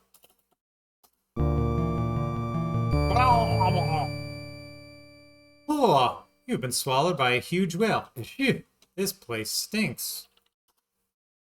You've been swallowed by a huge whale. Okay. Look. The whale's throat and mouth are enormous. Huge teeth, a great tongue, and yes, even a large uvula. What's that, you say? Well, suffice to say, it looks like a big punching bag. It hangs down from the top of the throat. See, you learn something new every day. Where's Geppetto? He's in this bottle. The skeleton is an unlucky man. Let's call him James. Rests atop the wreckage of a small boat. Look, boat. There's nothing in the old boat. It didn't help James, and it won't help you. You don't have it. Take bottles. Okay. Open bottle. You open the glass bottle and retrieve the imprisoned note. Read note. Drug dealers are terrorizing the city of Lytton. I need a partner to help put away these bad guys in Police Quest. Help me, I'm lost at sea in King's Quest 3. I'm with a bunch of nasty pirates who want to feed me to the sharks. If you can, come quick. Sludge Volhole is holding me prisoner in Space Quest 2. Help me out of this jam. They're all random. Anybody out there? I had a condor drop this bottle in the nearest ocean to beg for help with King's Quest 1. Help me fight this fire-breathing dragon. I see a beautiful mermaid in King's Quest 2, but she won't help me. Tell me what to do. Hey, I need help here. The wicked horned king has me thrown into his dungeon. If I don't get out of here, the evil will rule the world in the Black Cauldron. I'm about to get blasted by evil Sarians in Space Quest. Anybody have a handy ray gun out there? Help! The girls in Leisure Suit Larry and the land of the Lounge Lizards are mighty uncooperative. Give me some help here, guys. I think that is it. Gross. All right. This is one of the more tumultuous parts of playing this game. Is that climbing the tongue is like a huge issue for a lot of people. How do you get up it? Where do you start from? What's the pattern? It's essentially all just trial and error. You're just trying to figure out which parts you can get on, which parts you can't.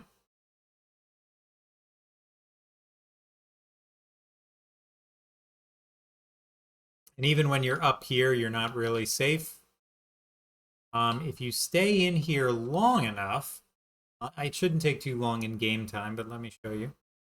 You're just here trying to climb the tongue, doing the best you can in a crazy world. I'm going to go get an ice cream while I wait for this timer to do what it's going to do.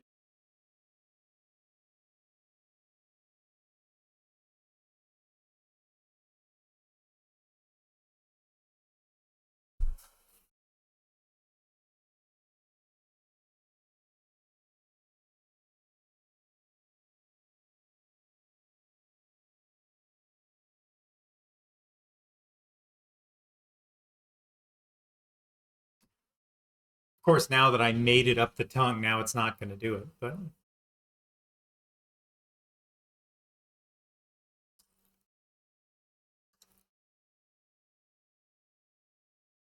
this part leads to one of the most infamous soft locks, I would say, in Sierra history.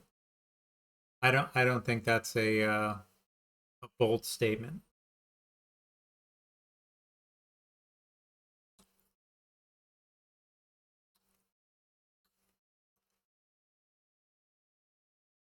I don't know why it's taking so long for me to die. As a child, I remember this happening very quickly. Oh, thanks, Plungy.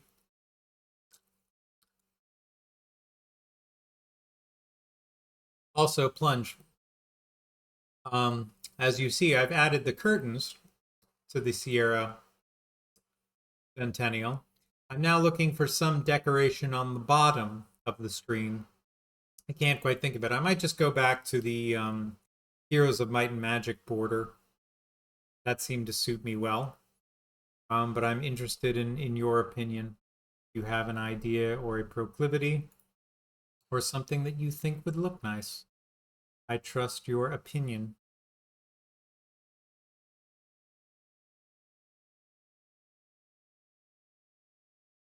Open those up a little bit. You know, something around the bottom of the screen.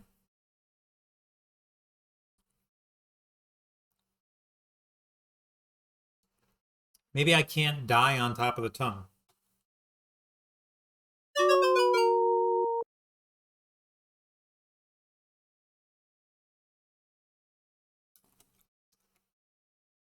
There we go.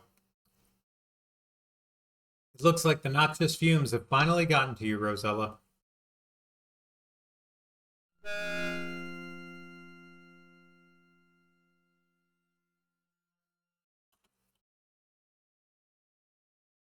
So if you didn't get that feather, there's no way to tickle the whale. What do you want to do with the peacock feather? Tickle whale with feather.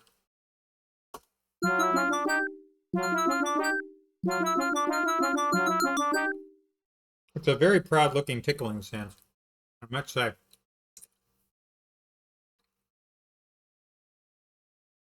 You frantically tickle the throat of the whale with the big peacock feather. Phrasing. You begin to feel a quiver under your feet, which quickly turns into a mighty tremble. Suddenly you hear a thunderous "Achoo!" and you are swept out of the whale's mouth into a tremendous wave of ocean water.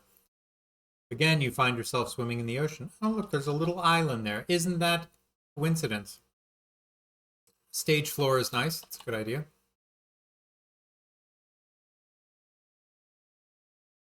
All right, anyway, we're back here. We're on an island. You found yourself stranded upon a desert island. Also, it seems you have others before you. Now, what are you going to do, Rosella? So, if this screen right here that you see in front of you is like A1, and that's, E15 or whatever, this is the grid for the ocean. Here's all the shit over here. Here's Genesta's Island, right? So this is the mainland. This is Genesta's Island. This island exists all the way over here in the corner, like hundreds of cells away. But there's no chance for you to organically swim here on your own. The only way you can get here is through the whale. The only way to get back is the way you're about to see we get back.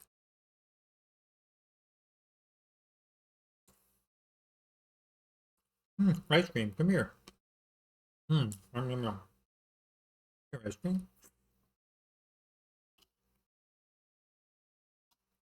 Looks as if many an unlucky sailor has been stranded here. You see a glint coming from the wrecked boats on the beach. What?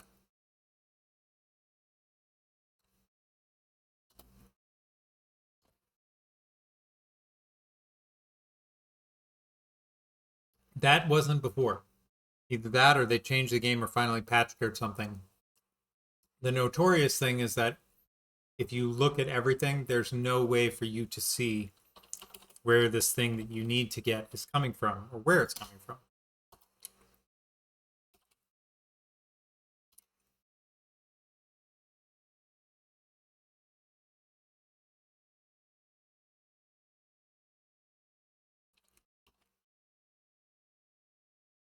So it says you see a glint, but it doesn't show it. You can't enter glint. You can't type glint.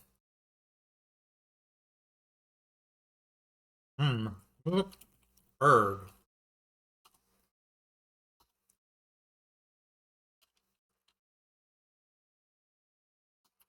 You feel silly trying to talk to a pelican. You're silly for trying to tell me I can't talk to a pelican. Give bird fish. You throw the stinky dead fish to the pelican. Greedily, he catches it in his large bill. As he does, you notice something shiny fall from his bill onto the ground.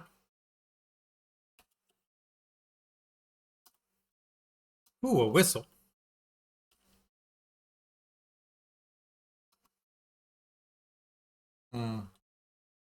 Where? You're not close enough. Where?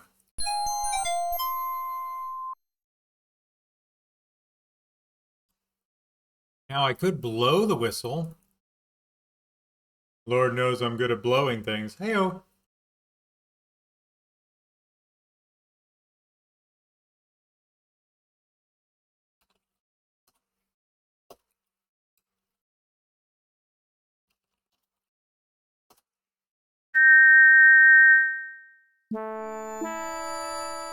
You put the shiny silver whistle to your lips and forcefully blow into it, producing a loud tweet. To your astonishment, a friendly dolphin appears just offshore and jabbers excitedly at you. Hi, dolphin. A bottlenose dolphin picks its nose out of the water and chatters noisily. Talk, dolphin. You speak to the dolphin and it chatters back. Well, there you go. Ride, dolphin. You're not close enough. Boom, bum, bum, ba, ba, ba. Gimme tuna or mackerel will do. Gimme tuna, mackerel will do, ba, do. So in just doing this and getting off the island, you survive, but also you're fucked. You don't realize it now, but you have officially soft-locked yourself. What if I just blow the whistle again? Surely the dolphin will come back.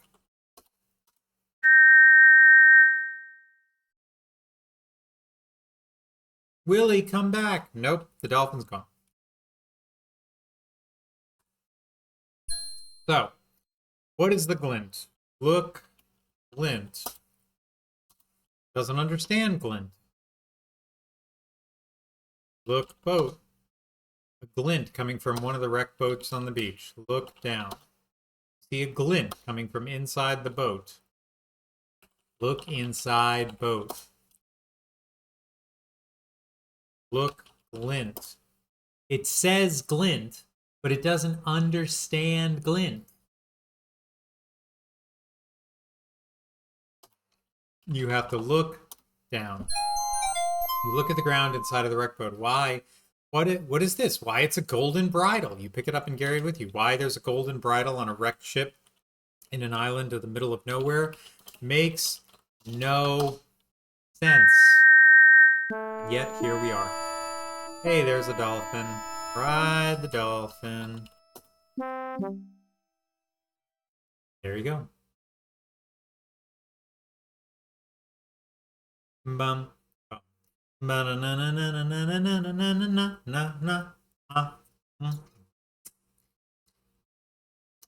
right. Now I've got that bridle. The bride of Rosella. Now, where did I leave that horsey? I think it was up here somewhere. Yeah, there we go. Use bridle on horse. How do you spell bridle? Bridle. Look, bridle. Use bridle on horse. What do you want to do with the golden bridle? Put bridle on horse. Jesus fucking Christ. Jesus fucking Christ. As the beautiful unicorn offers no resistance, you gently taste the head that placed the golden bit into its mouth and fit the bridle and reins over its majestic head. The unicorn looks at you with curiosity. Ride, unicorn. Try the other side. Bridle on this side, ride on the other. You nimbly mount the magnificent unicorn, grab the golden reins, and set off toward Lalotte's castle. Riding side saddle, I might add. Throw a bridal shower. A golden bridal shower. Ew. This part always made me feel so bad that you basically are just taking this creature to Lalotte's. Made me feel so bad every time I did it. Nothing else I really gave a shit about. The unicorn seems paralyzed with fear. Lalotte's of course is, yeah, the unicorn's like, the fuck did you bring me? What the fuck are we doing here? Ah!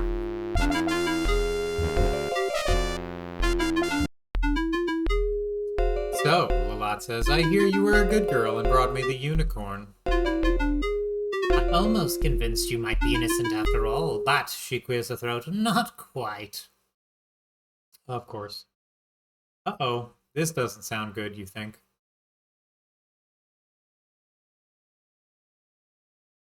Lalotte continues, I am desirous of the hen that lays the golden eggs. Currently the hen is kept by the ogre and his wife. Great. Bring me the hen, and you shall have your freedom, and a great reward. Take her away, Lalotte orders her goons. I feel like that's not going to happen. It does feel like the wrong thing to do, except that so much effort is put into getting the bridle. All the effort is put into getting the bridle, and it's so stupid. It drives me absolutely fucking bananas. And on the menu. Don't you want a diamond mine instead? Yeah, what the fuck is wrong with you? Don't you want this? It's right there. There's literally diamonds. Just go and murder all the dwarves and take all of their diamonds. I mean, you don't have to be an evil fairy to understand the profit margin of golden eggs versus fucking diamonds. Or do ya? You dumb bitch! The ogress sees you. You better run. She'd like to have you for dinner. Poor Rosella. It looks like you'll join the deer in the stew pot tonight. I love that she's like, let me go. Let me go. Let me go.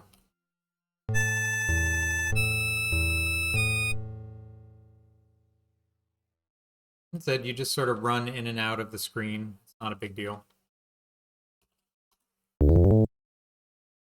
Watch out, a very unfriendly bulldog rushes towards you. Puppy chow.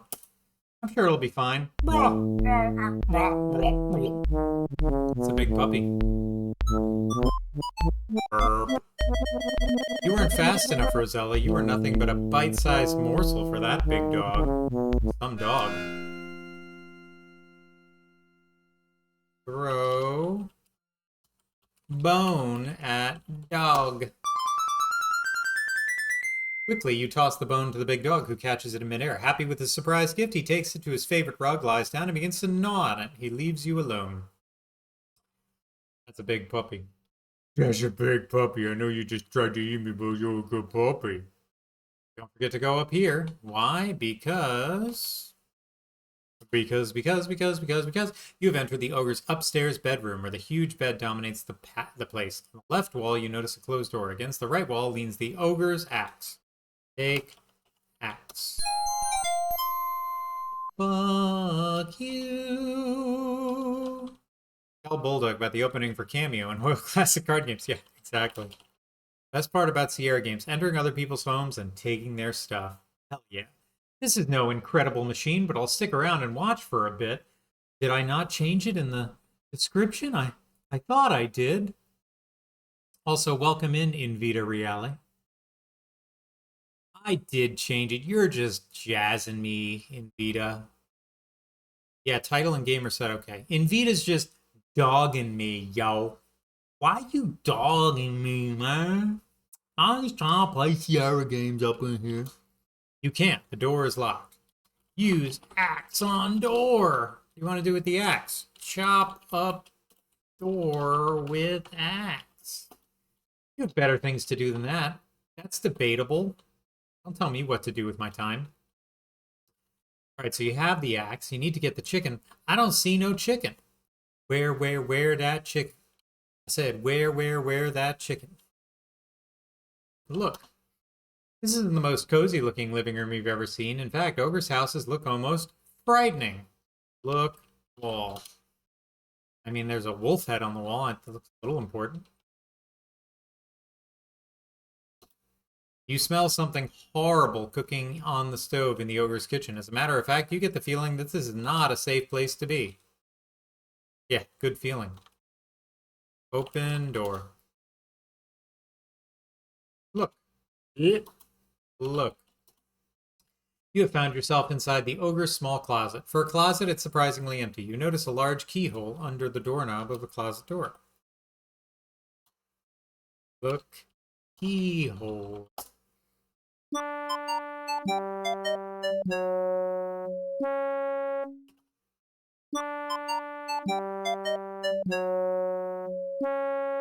I love the music.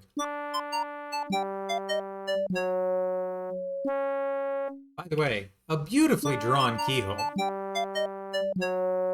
Look at that keyhole. Magnificent.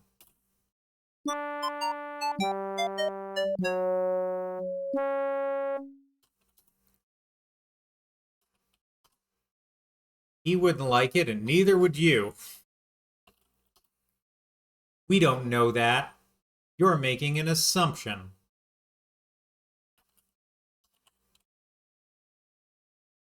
He wouldn't like it, and neither would you. I think all puppies love kisses.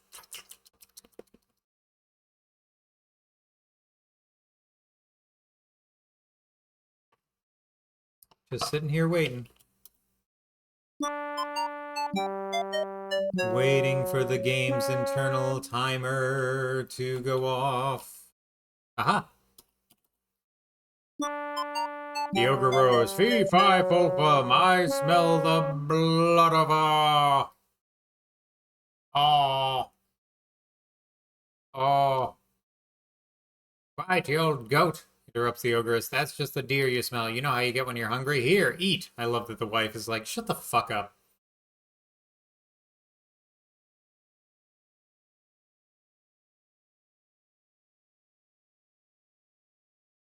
Wife, shouts the ogre, bring me my hen.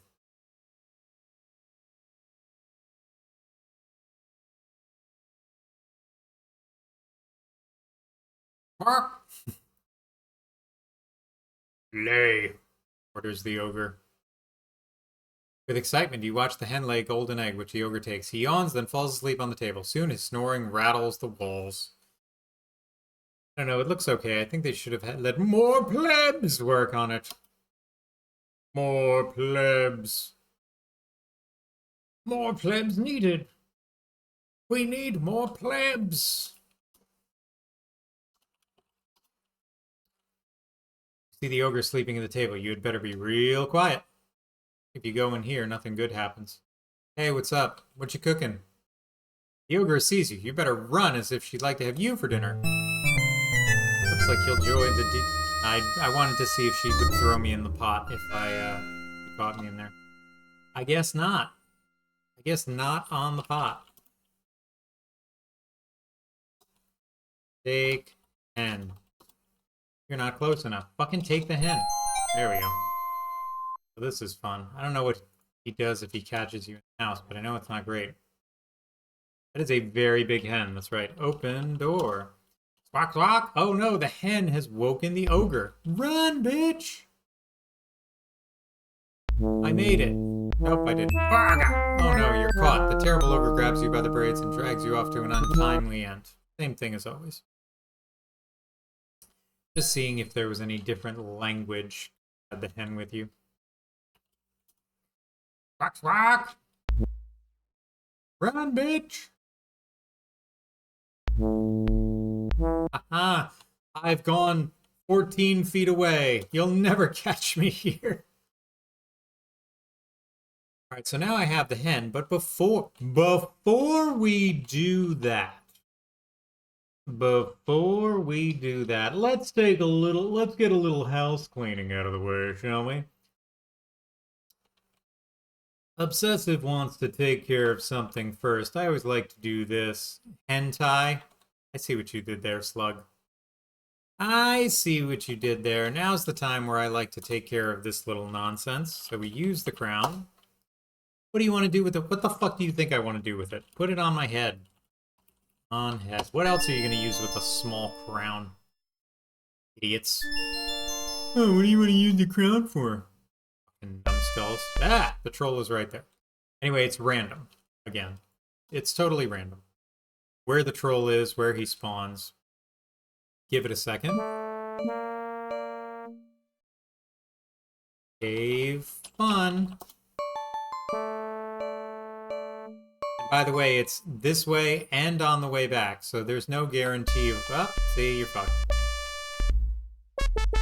You basically have to just get... you just have to get, whatchamacallit... RNG luck. There's no rhyme or reason as to where or when he comes from, why he's there, when he'll strike, when he won't. Put crown on labia. Looks like that pussy be croaking, son.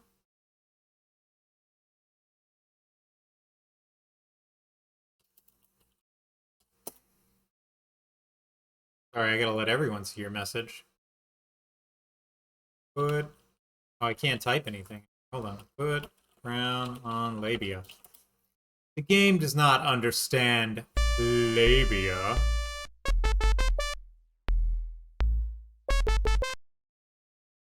So thankfully, the troll can't get you there. He can't get you here, rather. He was blocked by something. So I want you guys to just understand, oh, there's something up there. Let me just walk to it. Boop. Oh my goodness, a chasm. What? A very deep chasm, just in the middle of nowhere. How do I know a chasm's there? Oh, I don't know. That's what you're looking for. Those little indentations on the ground. This is a long in line of a series of puzzles where it's just like you'll learn about it after you die. How do I cross the chasm? Jump over chasm. That wouldn't accomplish anything. Put down board. Feeling in the darkness, you manage to place the board across the crevice. Now can you cross it safely? You might not be pregnant, but something is crowning. Hey-oh! Feeling in the dark again, you manage to pick up the board without dropping it into the crevice. I got a crevice for you. Crevice, bevis. Boop, beep, beep, dee, dee, beep.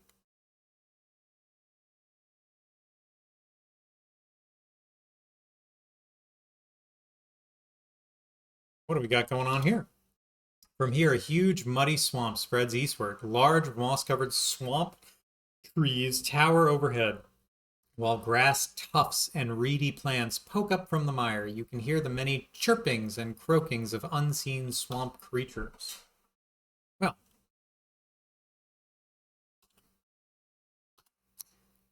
swamp grass and reed lines the edges of the swamp. Tufts of thick grass poke up from the water. Step on grass. That is not understood. Get on grass. You can't do that. Well, I guess I'll just walk onto it. Stand on grass. That is not understood. Well, oh no, what did you do, Rosella? Don't you know that some swamps are quagmires that will suck you under? As you take your last breath, you contemplate this final information. If anyone knew anything about being sucked under, it was Rosella. Because I'm in too deep and I'm trying.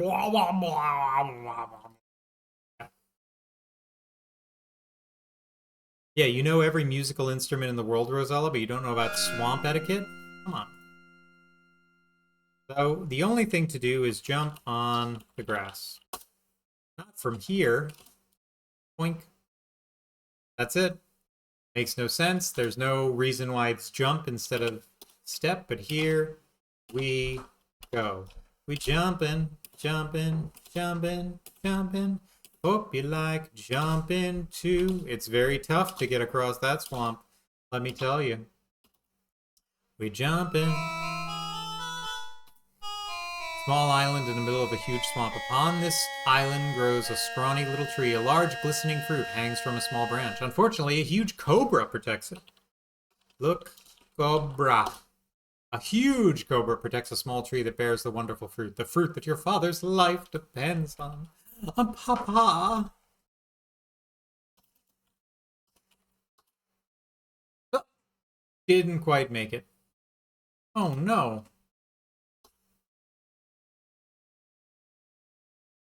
It's a little too far. If only I had something.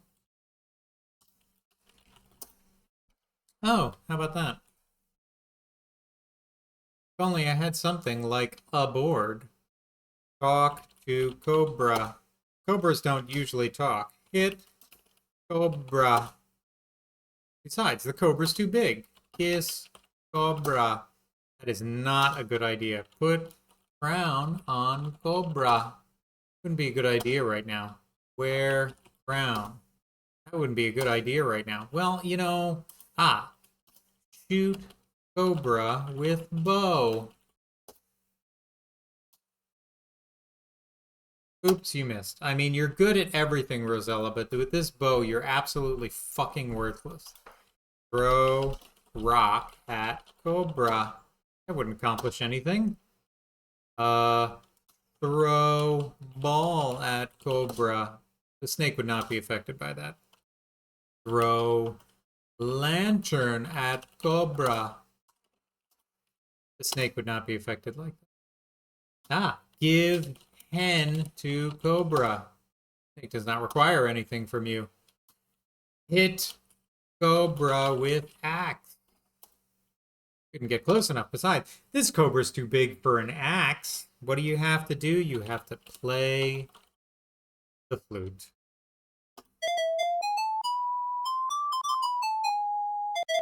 Because apparently Rosella is also a snake charmer. Sure.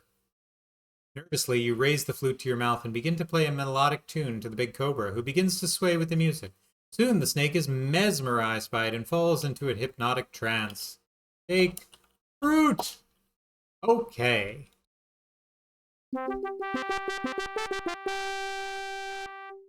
You get some special music for that one.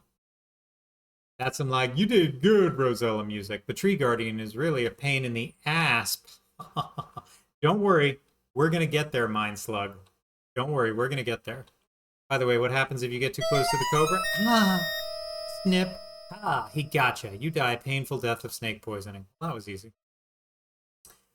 You know me, Mind Slug. 100% we're absolutely going to do that. I would hope that with all the time you've spent on this stream, you know me better than that. Alright, well, this fucking navigating this bullshit is bullshit, but what are you going to do? Take, board, twink, jump. Jumpy, jumpy, dum ba dum ba da ba da ba ba da bum ba da na. Jumpy, jumpy, jumpy, jumpy, jumpy, jumpy, jumpy, jumpy, jumpy, jumpy, jumpy, jumpy, jumpy, jumpy, jump. Ba da jumpy, jumpy, jumpy, jumpy, jumpy, jumpy. We're bringing it back. All right, cave 1. Don't forget about the chasm. Oh, you mean that chasm?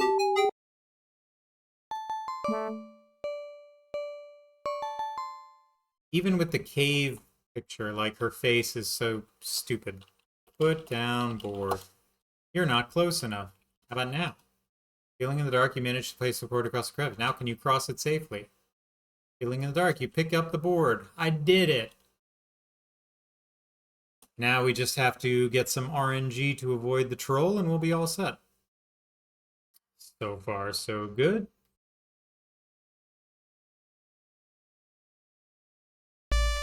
Nope.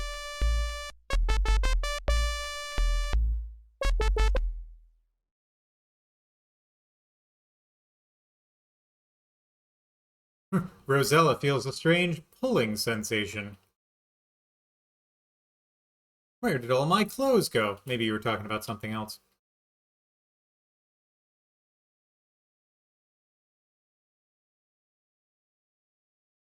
Made it.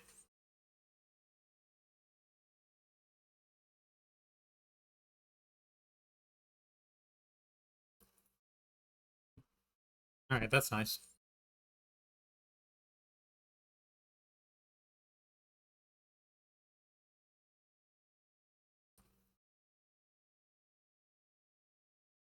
Hold on 1 second.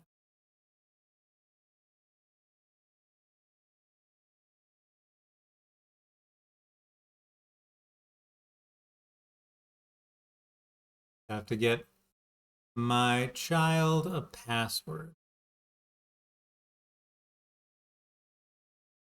Do do do do do do do do do do do do do.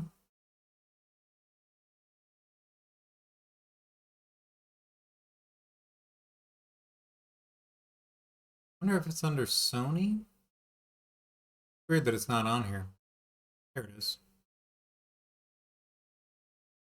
Let's say.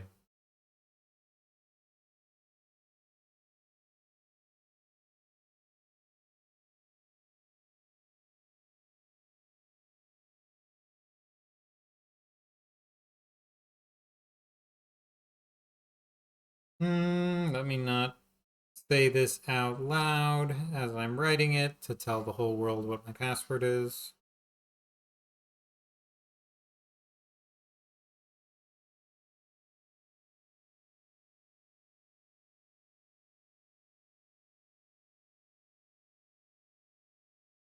Okay, and we're back. That would have been funny if that screen had just kind of like popped up online and I was oblivious, showing everyone my password. Like, hey, here's my PlayStation password. You guys want to see? You guys want to see? Everybody want to see? Let me go change that instantly so I'm not hacked forever. Thanks. All right. Oh, well, we're here. Look hen. Look fruit. Magic fruit. Kind of looks like a pear to me. Ooh, watch out, Rosella. A poisonous snake. You stay. I'll stay here, Rosella. You go and try and find it. Thanks, Cedric. Oh, okay, I got By enhancing the reflection in your glasses. God damn it, Plunge, you're too clever. Having a child? You're too young to have a child. Why, you're merely a young, pretty gamer girl of the age of 18. All the secret is I say that my age is 18, but really I'm just fooling online people to get people to subscribe to my OnlyFans. What a good girl you are, Lilot gushes. I really ought to give you your reward right now. Look at Edgar blushing. She pauses, and you wonder what she's up to. Goes on to say, but I have just one of the teeniest bit of doubt left. If you do me one more thing for me, I'll be completely convinced of your innocence, and you'll receive a wonderful reward. Somehow you don't quite believe her. Where's the trust, Rosella? I want to have Pandora's box. It is said that whoever owns it will be in possession of the purest evil. Where is it? Lilot's red eyes glow as she exclaimed, with the power and evil of Pandora's box, I would be unstoppable. Ah! Your terror returns as you realize what an evil being Lilot really is. You wonder if you should be helping her in this way, but what can you do about it? Nothing. Right now. Not yet. Not now. You know about the whereabouts of Pandora's box, Lilot tells you. You must search for it yourself. Thanks. I'm sure it's here somewhere. Somewhere in the world. Go get it. Again, she orders the henchman to take her away. Look at that waistline on the Lilot, though. Someone's been doing Pilates. You know what they say, 25 lies a day keep, well, you make a president, I suppose. The purest evil? Probably in New Jersey or Florida. I mean, probably is a strong statement. Chapter 3. Hidden box. E.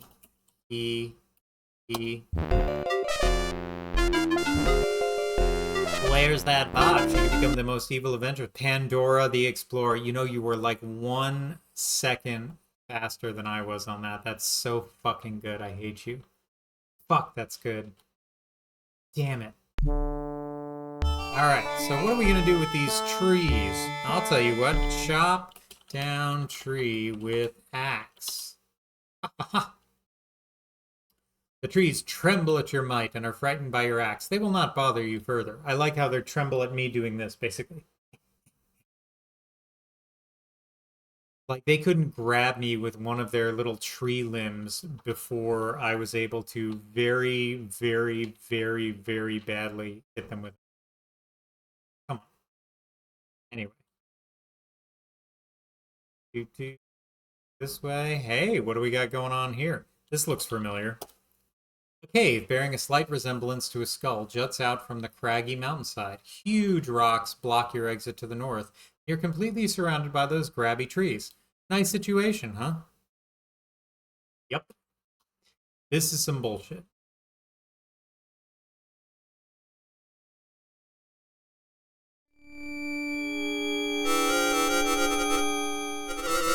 This is a dismal and dreary cave. Within it reside 3 one-eyed old witches. In the center of the cave, over a hot fire, boils a foul-smelling brew inside a large black cauldron. Looks like my grandma. Talk to witches. Even though the old hags are frightening, you decide to speak to them. They don't answer as they are mumbling and muttering amongst themselves while peering through their glass eye at you. Glass eye, more like glass Y. Alright. If she didn't know we buried her, she'd be spinning in her ditch. Moonwalking witch. That's my favorite thing. Ding, ding, ding, ding, ding. Oh, ding, ding, ding, ding, ding, ding. She's coming to get you. Moonwalking witch around the pot. She's gonna grab you. Better run around or you'll be gone. She is kind of doing the Thriller dance too. 'Cause this is witchy. Witchy dance. A witch is gonna grab you and you know you ain't got no chance. Witchy. witchy dance. Ouch! That pot is so hot 'cause it's a witchy witch dance. What's on the shelf? You see bottles and jars of disgusting looking stuff. None of it interests you though. What's in the pot? A greenish foul brew boils ominously within the cauldron. So there's plenty of different ways you can die here. Let's find them all, shall we? Get off of me! You knew you needed a hot bath, but not this hot. Slump. A little bit of blood. A little bit of dress.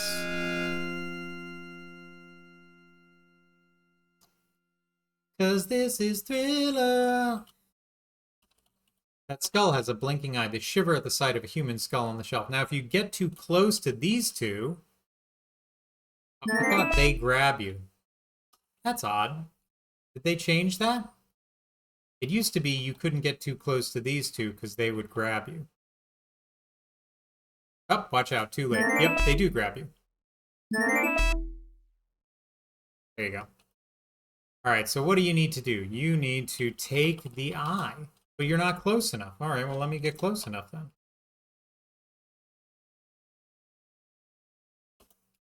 You just managed to snatch the glass eye from the grasp of the old witches. Now they are totally blind and helpless. Give us back our eye, the old witches plead. Give us back our eye. Okay, give back eye. You toss the glass eye to the pleading witches. Ah, foolish girl, they shriek. Leave us be, or you'll flavor our brew.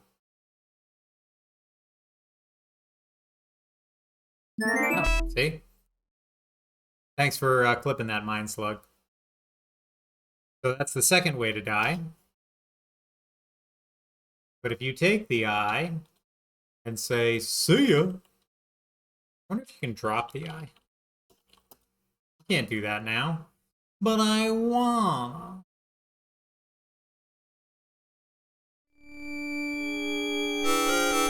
Give us back our eye, the old witches plead. As you re-enter the dismal cave with three one-eyed witches throw something towards you, which lands on the ground. Here, take it, they cry. It will ward off the undead. You'll need it. Now please give us back our eye. You think about it.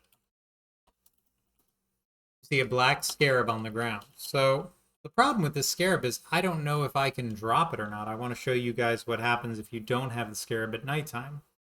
Zombie's gonna get you. As you re-enter the dismal cave, three one-eyed, please give us back our eye. Give us back our eye.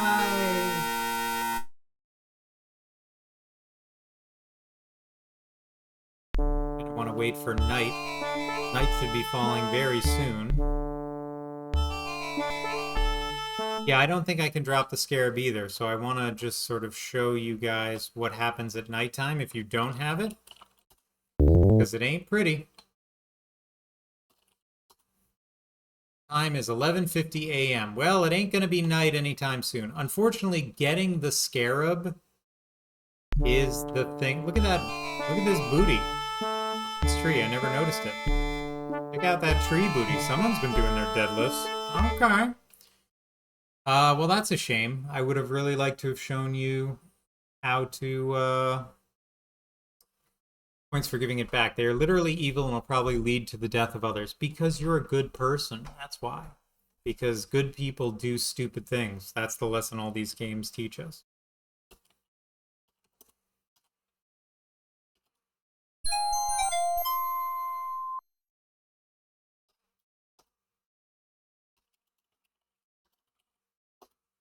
You throw the glass eye at the three old hags, who once again take turns peering at you. Come closer, dear one says. We'd like to give a little gift to you. Okay.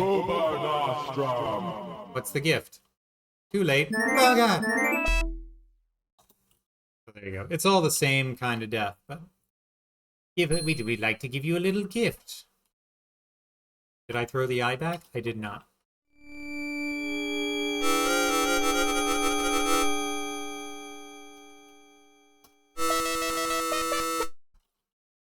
Alright, so anyway, that shit happened. Drop scarab. You can't do that now. Put down scarab. Now that's a pro gamer move. Okay, there you go. So you can't do anything unless you're sitting around for hours and hours and hours. Like, I've been playing this 2 hours and 2 hours of real game time went by. I'm not going to sit here for another 6 hours just so I can show you guys what it looks like to get eaten by a zombie. If you want, I'll find a YouTube video of it. Anyway, here we are. This is actually one of my more favorite parts of the game. Is nighttime. Now, let's just see what nighttime even means for the game, because all the screens are a little different. There's also another fun mechanic. Time is 9 p.m. So I'd have to wait like forever. Why? It's the sound of a crying baby, and it's coming from upstairs. Could go to the mine and just put the cycle to 1 billion. I mean, sure. But I'm not here to cheat the system, Mindslug. You hear a baby crying.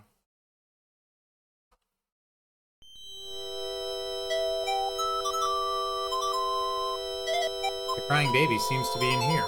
Look, crib. The baby cradle rocks to and fro as the baby's voice wails from within. Shut up, baby! Also, I don't remember if those lights were lit before. Maybe that's just a nighttime thing. As it is haunted. So, what are we gonna do with that baby? There's a baby crying. It's also nighttime outside. Oop. Drunk Rosella. Tripping and falling. Slipping and mauling. Knock door. You knock loudly on the small door and hear shuffling from inside. A sleepy voice calls out, "We're all asleep in here. Come back tomorrow." Well, fuck me then, I guess. The easiest way to calm a crying baby is to violently shake it. Don't lift with your knees. Wrench from your back as hard as you can. Open door. You can't. It's closed and padlocked. What is it? Padlock from... I don't know. Good padlock. What about in the ogre? Oh, wait, that wasn't the nanny. That was the Rottweiler. The best babysitter ever. It's locked, and you don't have the key. What, is everyone asleep at 9 o'clock? What is this, Utah? Hey.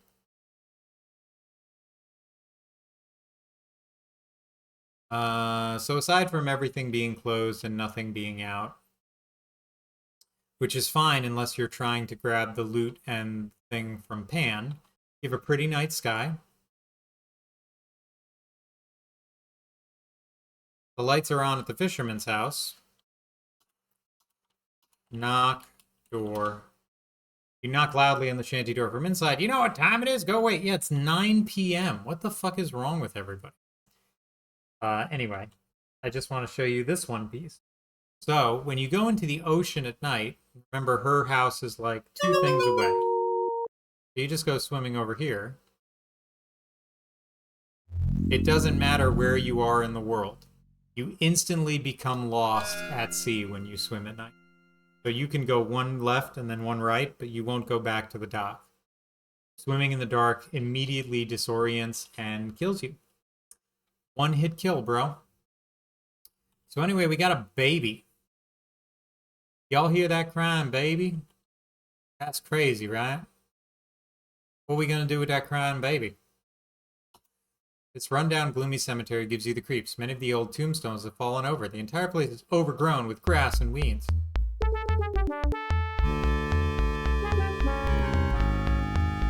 Good. Look, tombstone. Each tombstone has an epitaph on it. Read tombstone. Lord Coningsby slept here in peace, an honorable man, a valiant soldier. He served his country well. Interesting, didn't know about the ocean at night. See, there you go. If I can teach you one thing, I did my job. Plant these shrubs upon your grave, dear wife, that something on this spot may boast of life. Shrubs may wither and all earth must rot. Shrubs may revive, but you, thank heaven, will not. Funny. I guess there's no way to be on Genestus Island when it becomes night, or otherwise you'd get soft locked. You can. You can stay there for hours and hours and hours and hours and hours. And they have dark screens for Genestus Island. But again, you're soft locked there. You can't do anything. You're fucked. You're literally fucked. So it makes no sense why they would make the screens. It makes no sense. But it's in the code of the game. You can see them. The terrifying zombie senses your obsidian scarab. It immediately retreats and goes back to whence it came.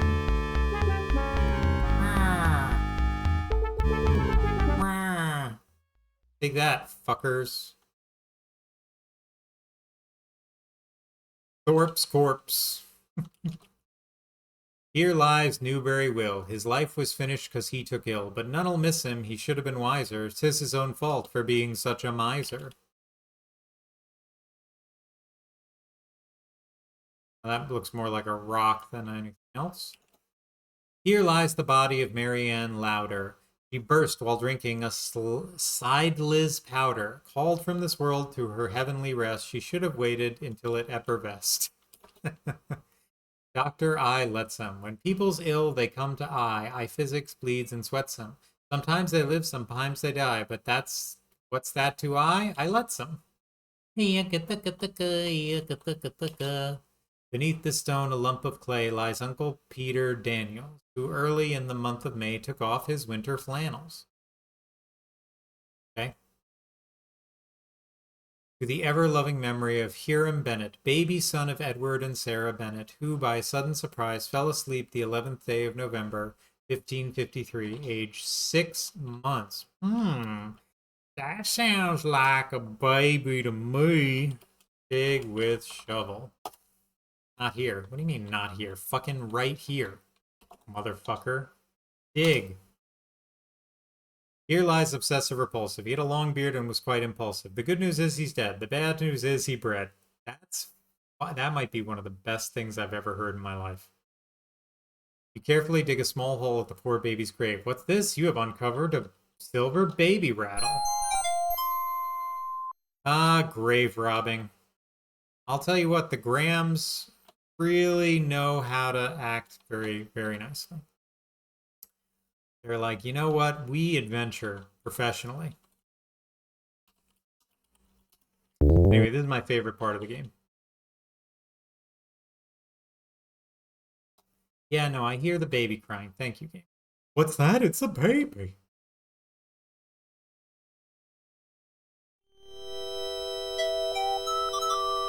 Put rattle in crib. You drop the silver rattle into the baby cradle. As you do so, the crying of the baby ghost and the rocking of the cradle cease. You breathe a big sigh of relief. The crying baby seems to be in here. Not anymore. The sound of loud moaning and the rattling of heavy chains disturbs you. Look, ghost. The ghost of a stooped old miser trudges through the house, lugging heavy chains behind him. He moans loudly in frustration as he appears to be searching for something he can't find. Talk to ghost. The old miser's ghost's loud moans and groans drown out your attempted conversation. If I remember correctly, we did see a miser tombstone. Too bad he was a miser, I believe, was the epitaph.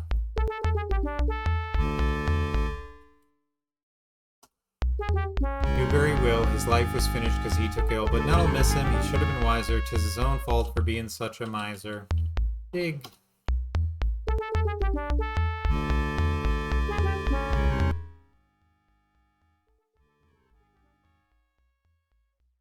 You dig a small hole at the grave of the old miser. Ha! You found a bag of gold coins. Sweet. Grave Robin, Robin miser graves. Do do do do do do do do. Off on foot. Off on foot.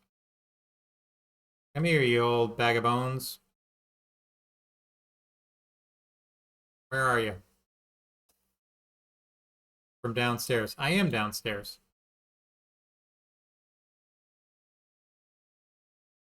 Where the shit fuck are you?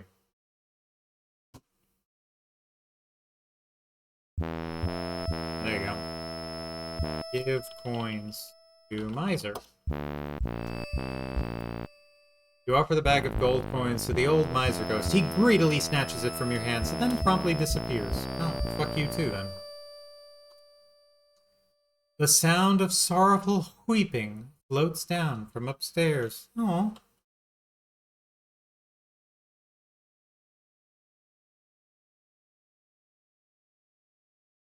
Weeping.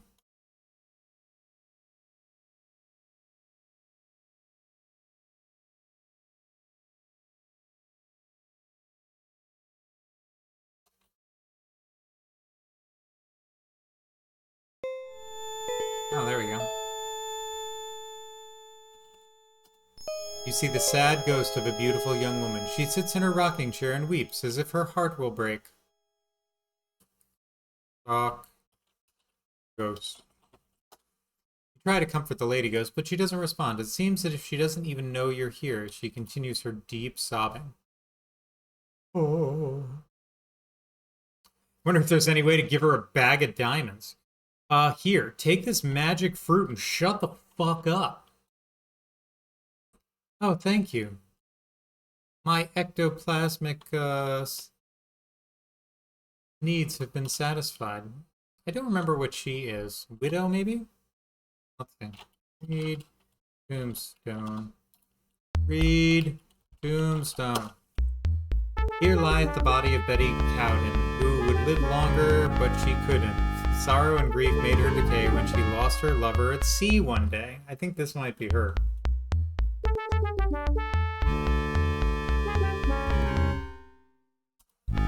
Let's see. I think this one is her. Dig, dig, dig, dig, dig, dig, dig, dig, dig, dig, dig, dig, dig, dig, dig, dig, dig. Carefully dig a small hole of the sad lady's ghost grave. Yep, you found a lovely locket. Bend down, pick it up. Look, locket. Aw. Got a picture of an ugly dude in it. She lost her lover at sea one day, but found him a few hours later. Why she buried the locket, we have no idea. Being in the poop deck. I was pooping in a pee deck. Beep boop boop a deep boop a doop boop.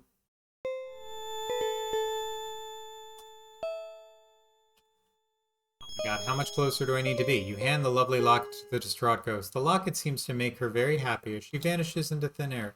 Well, she didn't look happy before she vanished.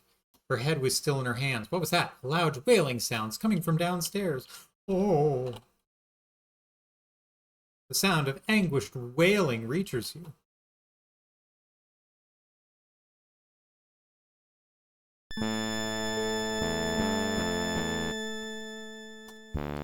You have encountered the gentleman ghost of the distinguished lord of the manor. He wails despondently as he seems to be looking for something he desperately wants. His leg?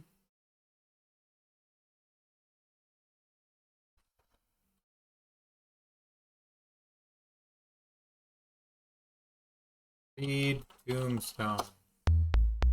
At length, my friends, the feast of life is o'er. I've eaten sufficient and I'll drink no more. My night is come, I've spent a jovial day. 'Tis time to part, but oh, what is to pay? Dentist Brown, stranger, approach the spot with gravity. John Brown is filling his last cavity. There's no cavities back then. Stop it. For who you are, tread softly, I entreat you. For if he chance to wake, be sure he'll eat you. Funny.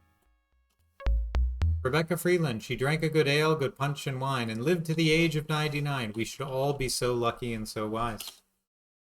Reader, here lies, but forbear to read more without a tear. One I cannot speak the rest. You may weep, I'll smite my breast. Grief preventing, and this stone too small to be written on. Only this a little boy, Willie, in Abham's bosom laid. A small boy. Well, he was none of those things. Probably trying to find his PC to delete his browser history. It's always about kissing. Yeah, he's just like, oh god, something terrible happened.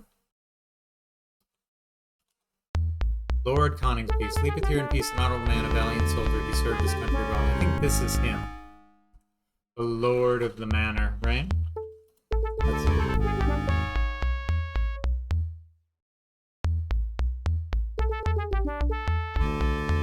You dig a hole in the grave of the Lord of the Manor. Gotcha. You have found an impressive Medal of Honor. In a manner of speaking. Lord of the Graveyard now. Well, hopefully this just makes them all disappear, unless the next person who comes here tomorrow night has to do all this shit over again. In which case, what the fuck? But also, this family's seen some shit. The baby died early. This one's lover died at sea. The little boy died. Like, it's some crazy stuff. You have no reason to do that. I do have a reason to do that. Fuck you. No reason. Blow me.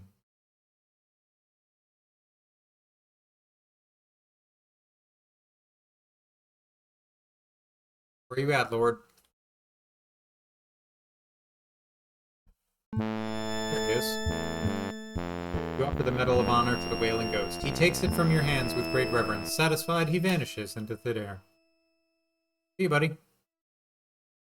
Ask Janesta why she didn't help with the ghost when she had her talisman all those years. Yeah, she has the power to do, like, all this stuff and really help this country that she loves so much, but instead she's like, here I am just watching a fisherman slowly die of starvation in his ramshackle abode. But teedly-dee, I'm just going to take a walk with my talisman. Not fly, with my wings. A walk. Complicated. She's a little spoiled is what she is. A cute little boy suddenly appears. He grins mischievously at you, begins to giggle, and runs from the room. Well, we know where his thing is. We know where the little boy's grave is. We know where the little boy's grave is. Do do do do do do do.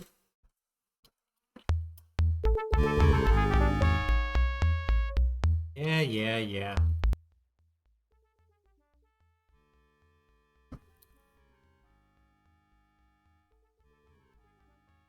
A toy horse. God, remember when that would be enough? You give a kid a toy horse now, they'll look at you like, the fuck is that?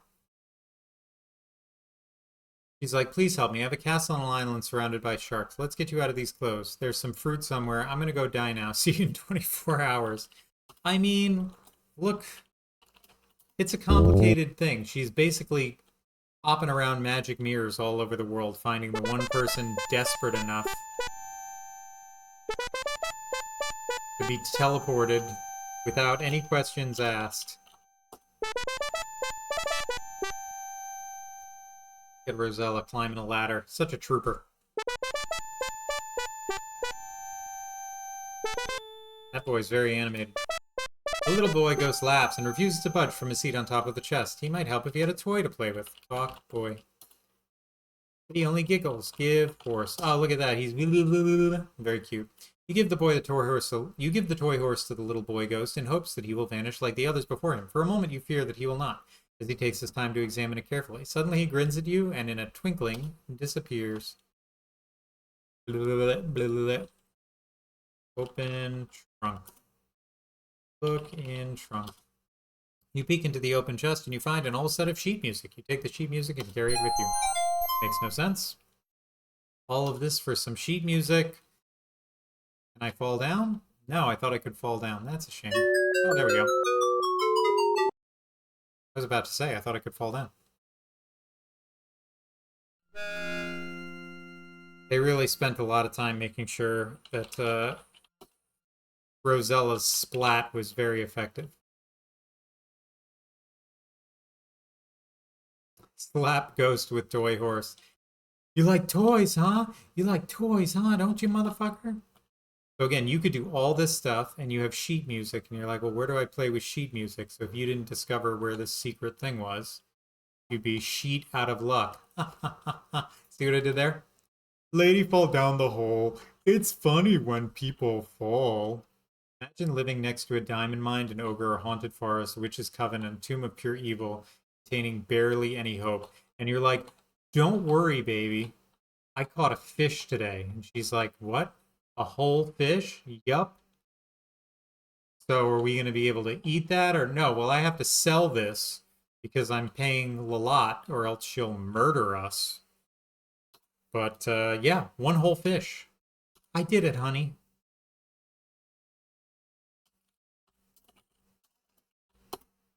You find it difficult to read the old sheet music, but you attempt to anyway. This is Rosella sight reading this music from scratch.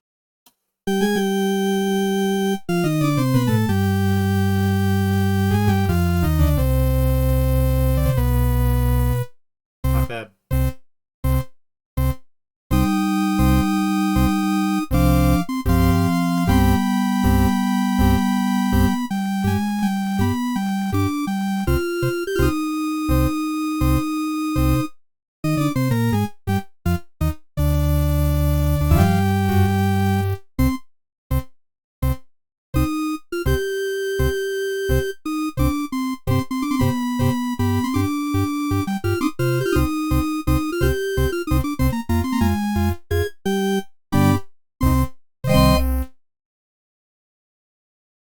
What's this? A small drawer has opened up from the organ.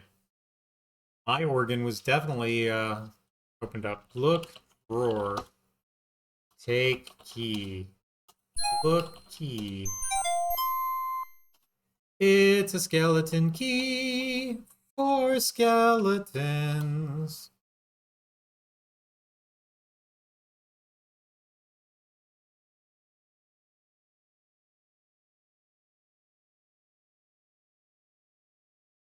Wacky waving inflatable arm flailing two-man cat is amazing. Yeah, Plunge is pretty good with his emote.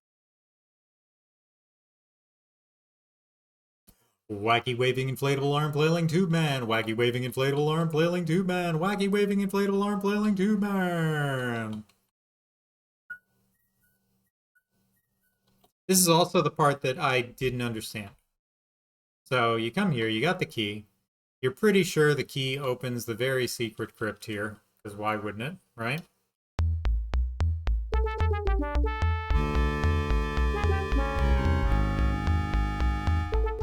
Unlock door. Place the skeleton key in the lock of the crypt door. Slowly you turn it. Click. It's unlocked. Open door. Look. What an incredible place. This looks like an ancient burial tomb with hieroglyphics written on the walls and an old coffin against the far wall. A pile of rope is at the edge of the upper platform. You see an odd-looking little chest here. It must be Pandora's box. Yeah, well, that was quick. Look. Look. Coffin. The lid of the coffin is decorated with hieroglyphics. Read hieroglyphics. I can't spell hieroglyphics. I spelled hydroglyphics. Use rope. Climb rope. Can't do that now. Well, you know what? Fucking jump down like Indiana Jones. Hi, I'm Al Harrison from Wacky Waving Inflatable Arm Filling Two-Man Warehouse in a Portman. Here, I'll pass the savings on to you. Great Family Guy sketch. Oops, you slipped. I didn't slip. It's just like that's not high enough to die. I'm just saying. Take rope. You reach down and get to the pile of rope. To your happy surprise, you find that the rope is actually a rope ladder attached to the end of the platform. Gladly, you throw the rope ladder over the edge of the platform where it falls to the floor below. Now, after all this, you climb down, and a mummy is going to come out. Spoiler! But you have the scarab, so it doesn't matter. Look out for the mummy.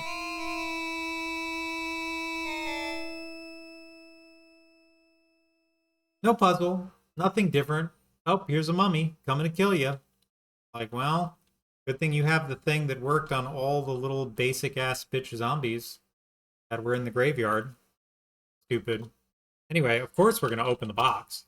You don't have it. Take box.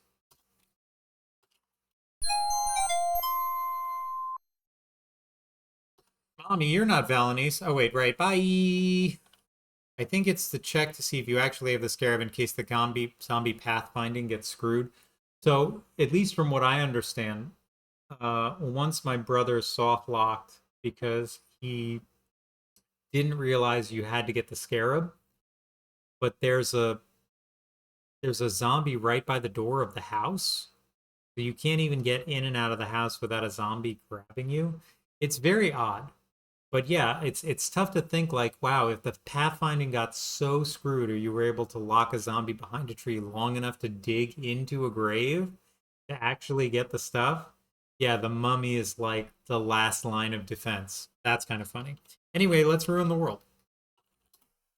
Okay, but you'll be sorry. That was very foolish, Rosella. Now look what you've done. You've loosened the terrible demons and killed yourself in the process. Why would they kill me? Oop. You're so sleepy.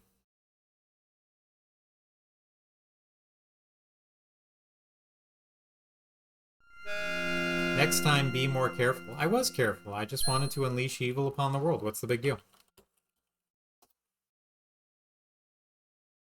Climb, climb, climb, climb, climb. Alright, well, now I've got Pandora's box, and I'm going to go give it to Lalat. Seems like a great plan. Nothing bad can happen here.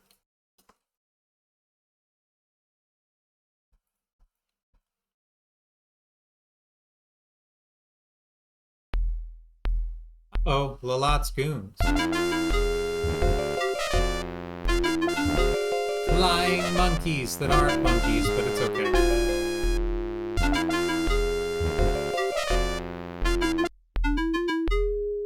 Lalat smiles an evil smile. You know, she says, I've never asked your name. What is it? You tell her, Rosella. Rosella, what a pretty name. You wonder what That's all about.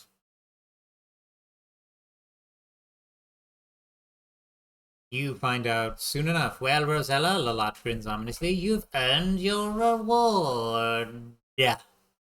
My son Edgar has fallen in love with you. I wish him to be happy, and I give you the honor of being his wife and my daughter-in-law. Gulp. Your heart turns flips and somersaults as you hear this. Imagine that's what it does.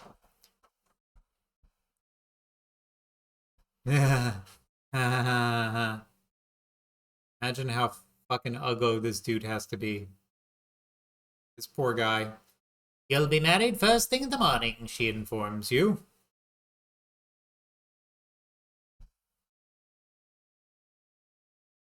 You will sleep in Edgar's room tonight, while my son sleeps elsewhere. Anyway, here's Wonderwall. Emotions to Ragoon. Let us relieve you of your burdensome load before you retire. Well, thank you. I thought you'd never offer.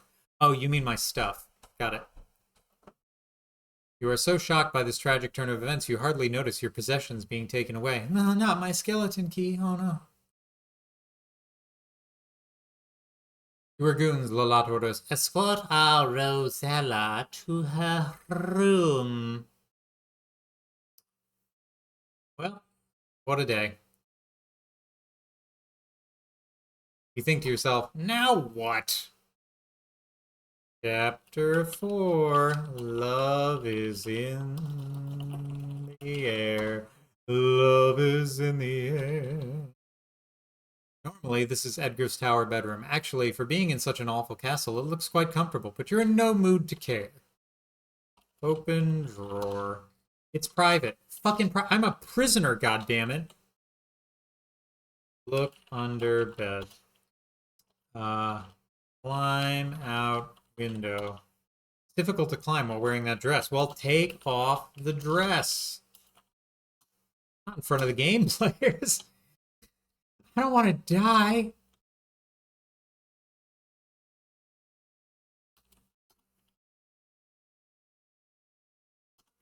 How can you do that without a key? Well, okay.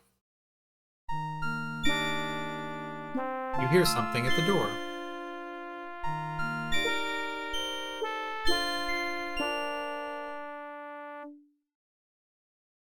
Look down. See a beautiful rose lying on the door. Take rose. What do you want to get? Pick up rose, you dumb fucking game.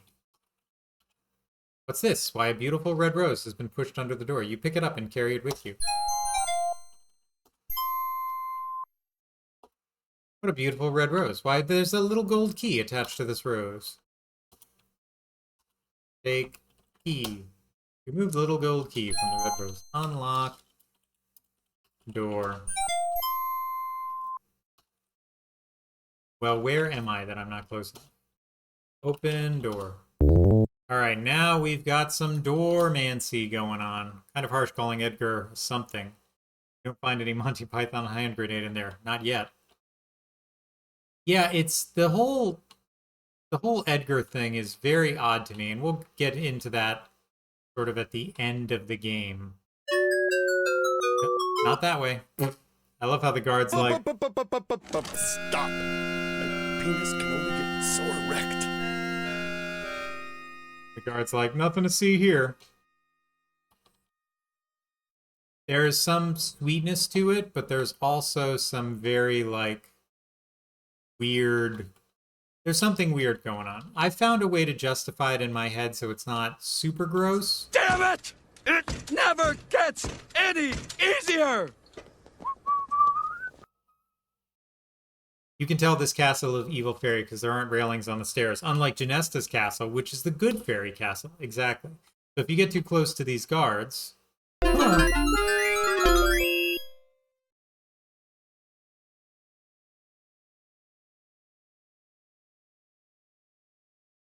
The henchmen have taken your rose, and you no longer have the gold key. It looks like you're destined to be... Gulp. Mrs. Edgar. Gulp.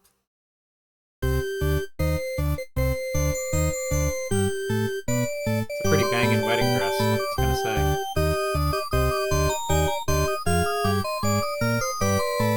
I now pronounce you man and wife. Edgar, you may kiss the bride.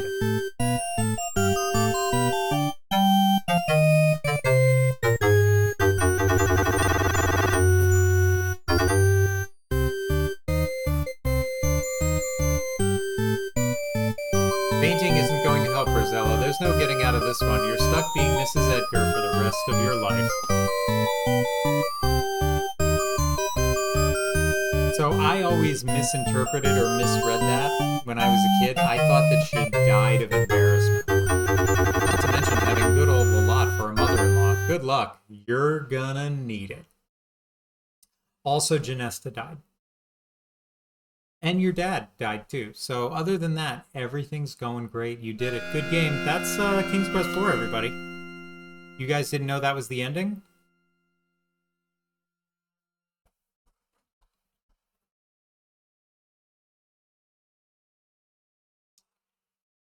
You can kind of get past him. Yep. You have discovered the castle's kitchen. Not a very pleasant kitchen, but a kitchen nonetheless. Against the back wall, 2 cabinets flank a cold stone fireplace. You see a long table under one small window. The cabinet is full of dishes. Ah, all my stuff. Take stuff. Sweet. Got all my stuff. Why do you need all your stuff? Well, we're going to find out. Beep boop beep beep boop boop boop beep doop doop doop beep.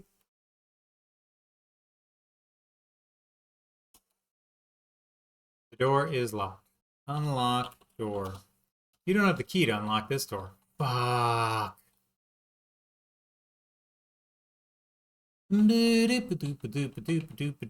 More stairs to climb, stairs to climb, stairs to climb.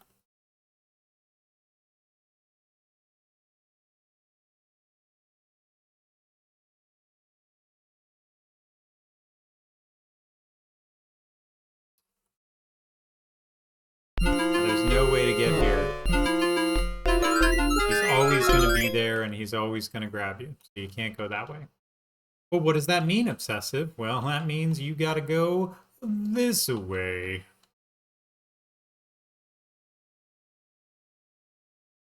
Now, you can't fall off the stairs going up like this. That's the trick. You just stay facing this way, you can't fall off. If you're facing the other way, you're in a bad way. Oh, we should knock on the door. That's not understood. Open door. Unlock it first. Unlock door. Which key do you want to use? The gold key or the skeleton key? Unlock door with skeleton key. Now, unlock door with gold key. Open door. It's very funny that Edgar essentially gives you the key to take care of his mother. So it's kind of like, okay, so he knows something's up. Still, it's kind of messed up. So this is Lalat's bedchamber. You question her taste in decorating as her furniture is a bit on the gaudy side. And speaking of Lalat, the old bat is sound asleep on her massive bed. Use axe on... Hit Lalat with axe. You have better things to do than that. The fuck are you talking about, game? Better things to do than that. Motherfucker. This game is so stupid. I have a shovel, I have an axe, I have implements for destruction of this evil fairy who would kill me in a heartbeat, and you're just like, think of something better to do. Take amulet. You'll have to get a little closer. No problem. Nothing bad will happen if I just get a little closer to the wicked fairy and take the amulet off her. Oh, Jesus. You stupidly wake Lalat up. Viper, she screams as she quickly sits up, points a gnarled finger at you, and zaps you into oblivion. Unlock with the key that works. Oh, it's a magically sealed for the night. Night-night. Too bad. Sorry, Nox. So this is one of those very silly endings where you're like, okay, I guess I kind of like it, but also...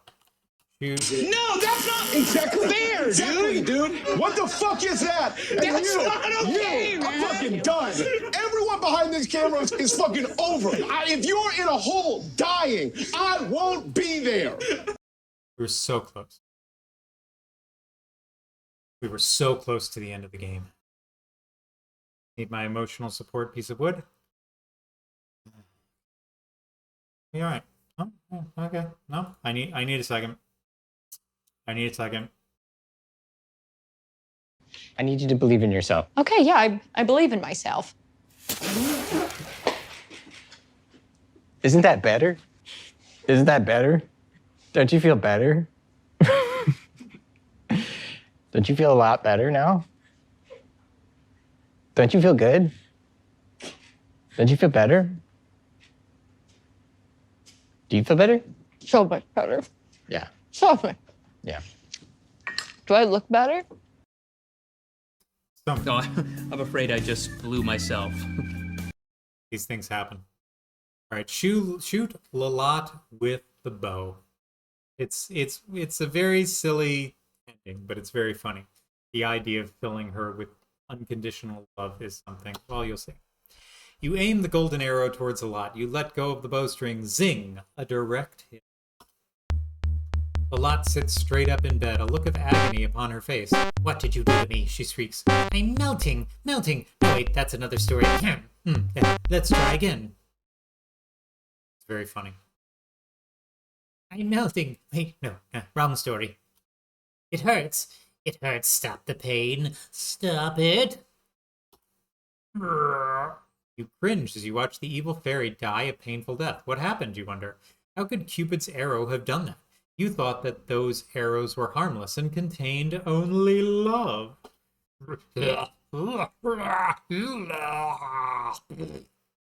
Wait, that must be it. Love! Lalat was so evil that when all that pure love entered her body, it acted as a poison to her system. In spite of yourself, you feel a sense of sweet revenge. As she breathes her last, Lalat manages to gasp, I don't know how, but I'll get you. A bright new day is dawning. It's a new day, yes it is. Oh, sorry, Edgar. Edgar bows to you, acknowledging his evil mother's death. He begins to say, you may now walk freely about the castle, and suddenly begins to blush. Honey. Take amulet. Okay. Okay, boss.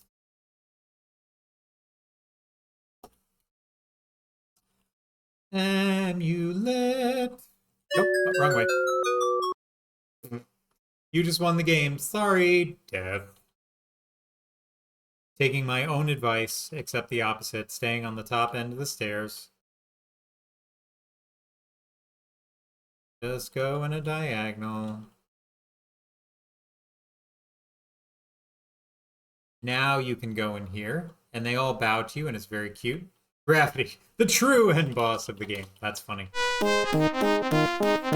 Take 10. What's up, Astro Chicken? Take box. Take fucking Pandora's box. Open chest. There's nothing of interest in the chest. You don't know that.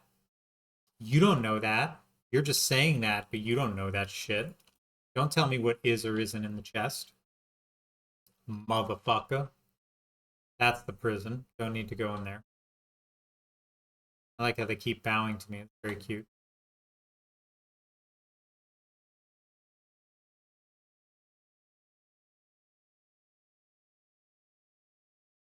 You've done it. You've saved us all, and whoop, trips and dies.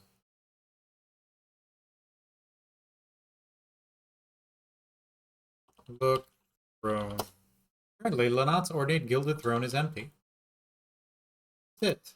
You don't have time for that. I think after everything I've been through, I have time for that. Just throwing it out there.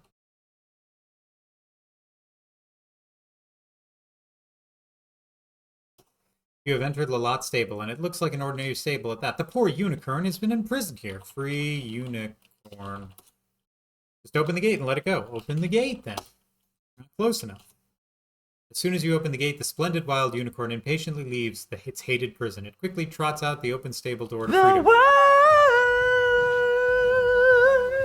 She's the worst in the world.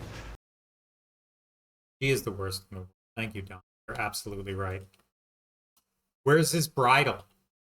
I had to find that bridle on a gravity. I had to find that bridle on a abandoned island. Okay. In the middle of the ocean.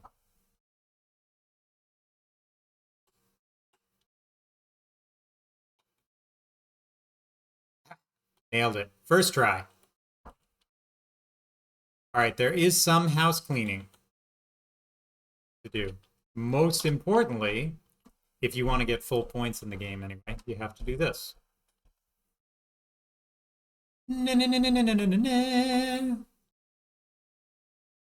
Climb ladder. Okay. Look out for the mummy. It's daytime. I'm just saying. Daytime. Drop Pandora's box.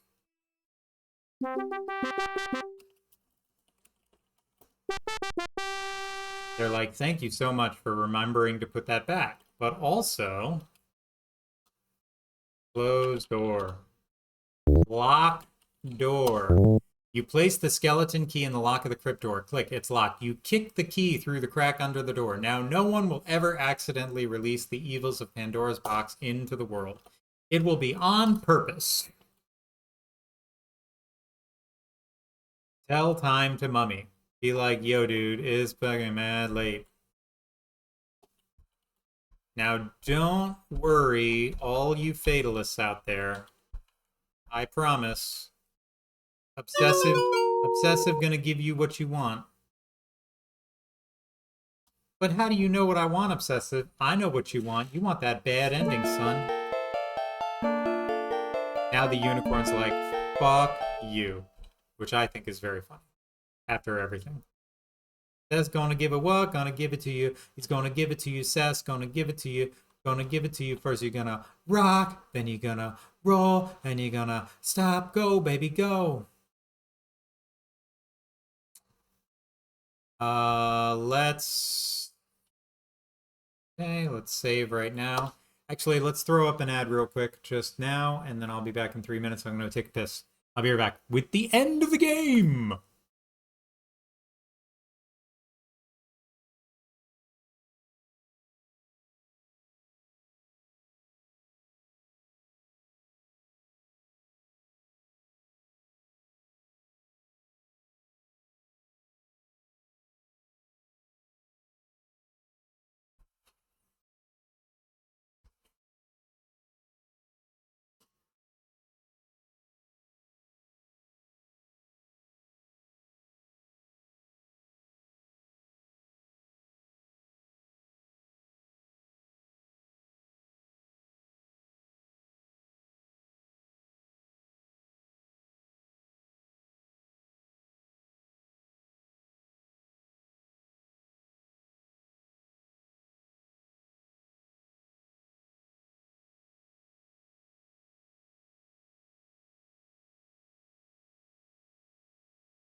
I realized I didn't even put the break screen up. I feel bad.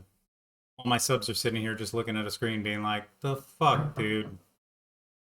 What are we gonna do with all these gift subs when we're looking at some shit? The thing I do want to get ready is, there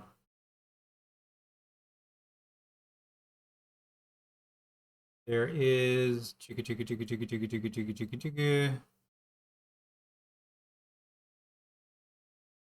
Thought there was an internet anyway. Open that up. Let's get rid of the password manager. Good idea. I'm gonna look on YouTube.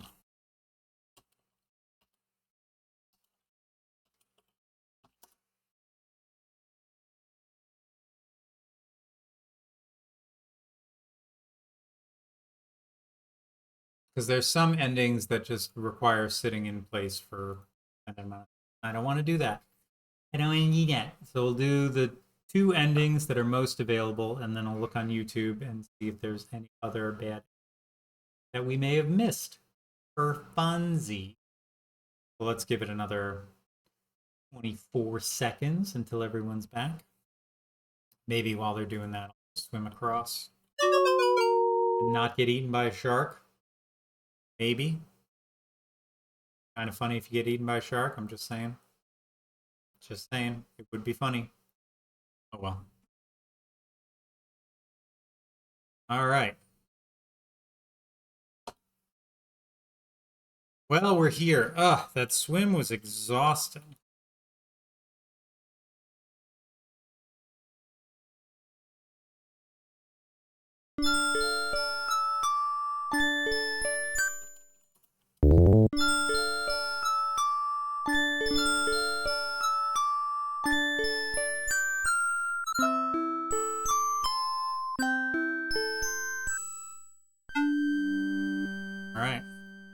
You know, those stairs are so exhausting. I get a little famished. Let me just eat this fruit here. You take a bite of the delicious freaking fruit. Mmm, delicious. Before you know it, you've eaten the whole thing. Wow. A feeling of vigor and vitality courses through your body, giving you boundless energy and a wonderful glow of good health. A good fruit.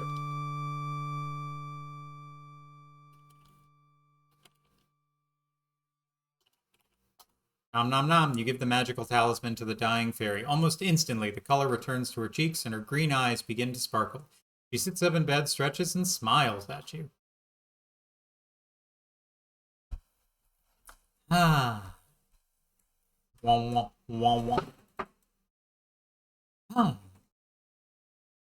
You have saved my life, Rosella, the beautiful fairy says gratefully. Again, beautiful fairy, like we get it. And you have saved Tamir from the persecution of Lalat. We are all deeply indebted to you. I want to go outside. I need to feel the warm sun on my face. Exuberantly, she buzza. Suddenly you find yourself outside. Oh, a little hen, Janessa suddenly exclaims. Wherever did you find her? You explain that the ogre had possession of her.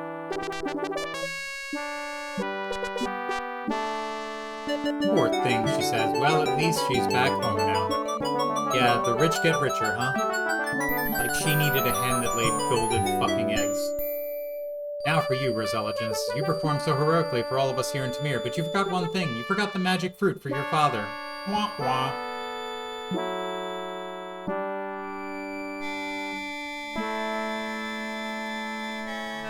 Sadly, you realize this terrible error. Oh god. Only anyone could have seen this coming. The fairy continues. Well, it's too late now. I must immediately return you to Daventry so you can at least bid him a goodbye.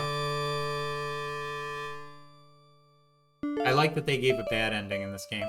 You look like yourself again, assesses the fairy. You best be off. We won't forget you here. Good luck. Okay, thanks for everything. Bye!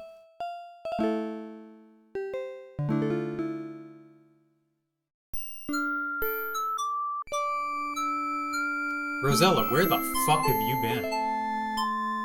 You made it just in time. Just in time, that is, to look your father in the eyes before he fucking dies.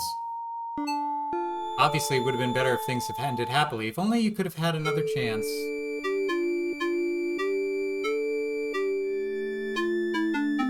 These figures are gorgeous. Like, the artistry that they did for making this giant, beautiful set piece of Rosella and Valenice's dress. In Alexander with his little T-Rex arms looks ridiculous, but still, it's a very gorgeous portrait.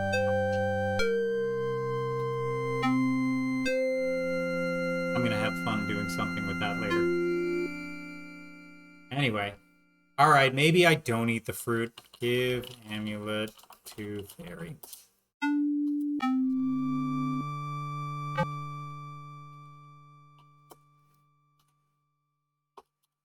Oh, I'm all better again. Doo-doo-doo. Ah.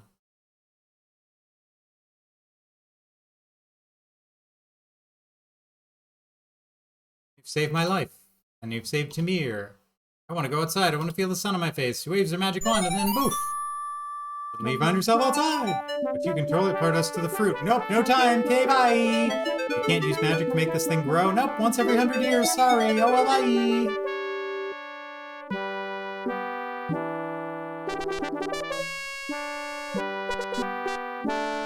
Poor thing. Well, at least she's back home now.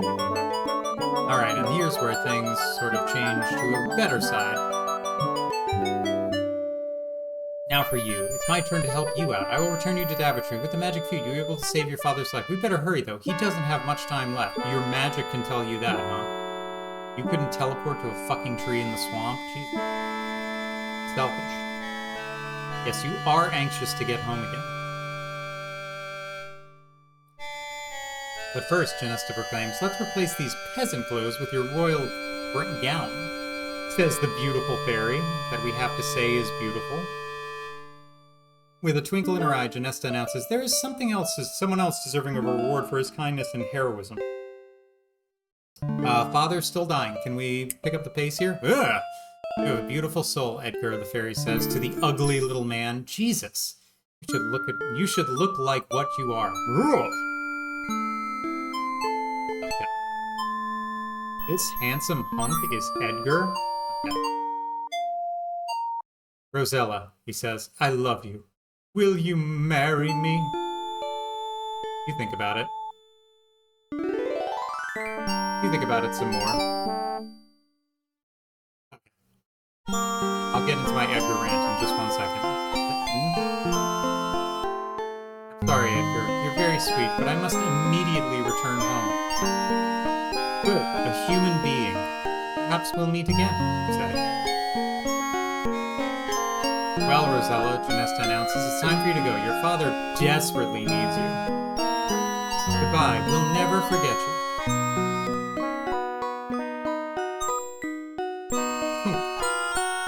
Come.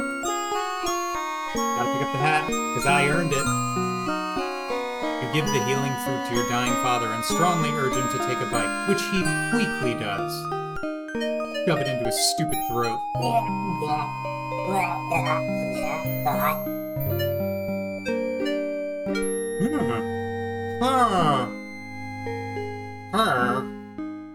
How are you feeling, Father? You excitedly ask him.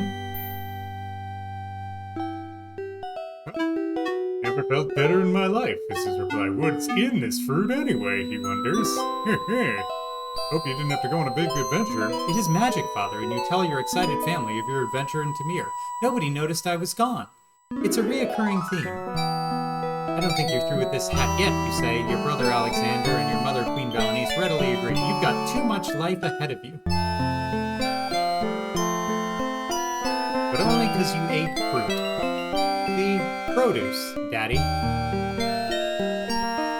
Also, look how stupid that thing looks on his head. Just saying.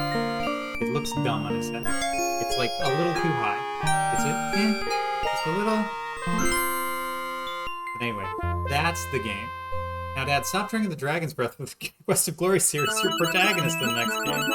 Yeah, you need to be on your feet. You gotta deal with an annoying owl and shit. I'm gonna have a lot of fun with this picture. I already have a nice idea of a fun little splash screen I want to make with it. Thank you for the GGs, guys. Feel the climactic music. Yes. Oh, yeah, did it. All's well that ends well. Until next time. Roberta Williams with the ultimate buzzkill at the end, where she's essentially like, well, you did it. Good job. I guess you won the game. with a full fucking perfect score. Buzzkill Williams over here. Just being like, oh, did you win? Whatever. Okay, fuck it. What do you want, a medal? Let's see. So I'm gonna load up this thing. Home to innovator. I'll load up the ways to die in King's Quest IV. Let's see if we missed any. I know there's one like if you don't get the amulet back to her in time. That's one. So let's just get on the internet. Add window capture. Yep.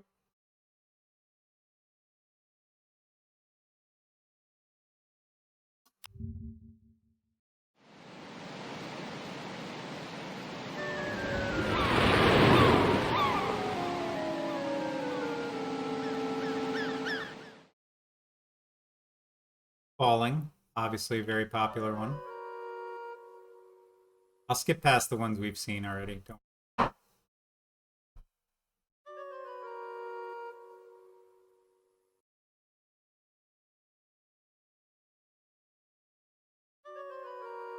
This is from the remake, King's Quest IV Retold, which I really like.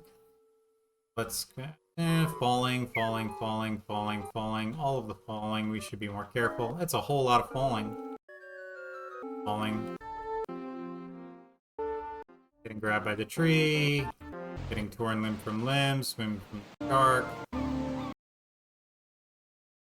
Looks like the noxious fumes have finally got into you. Exposure. Oh, here's another one. So if you stand on the island forever. Oh, looks like the exposure and thirst have done you in, Rosella.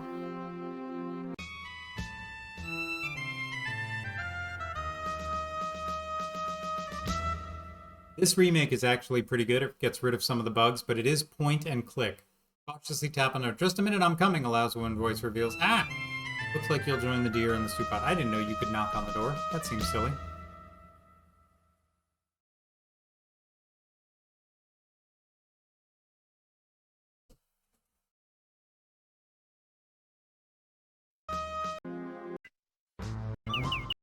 Same one. Same one. Just all these different ways that the ogre can grab you. The dog eats you. So see how it changed the lighting so you can actually see in the cave? Like little things that they did and he did to this mod were very good. If you want a VGA kind of point and click-ish sort of adventure. Oh, here's a fun thing. If you get in the froggy in the swamp, what happens? Oh! Ha ha ha! That's silly. I didn't know that. I sure love frogs like that's funny. I never knew that ending before. That's very funny.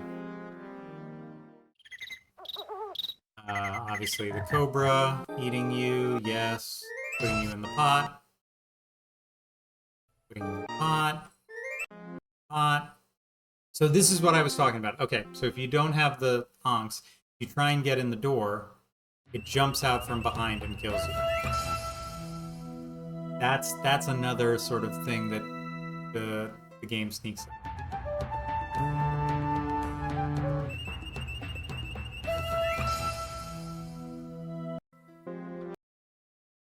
Okay, here comes the mummy. Somehow get to him.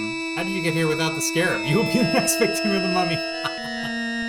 Boy, these guys are sometimes fast for their age. How did you get here without the scarab? It's a great question. And then you open it, boom, you're dead.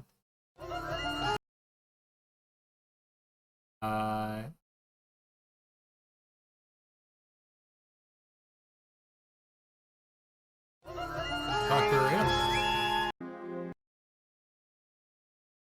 Your 24 hours are up. Unfortunately for you and Tamir, both Janesta and your father, King Graham, have died. It looks as if you're destined to stay here in Tamir forever, and evil will rule the land. What a shame. So that's the, if you play the game for 24 hours, ending. This is you get married, die of embarrassment. This is you eat the fruit.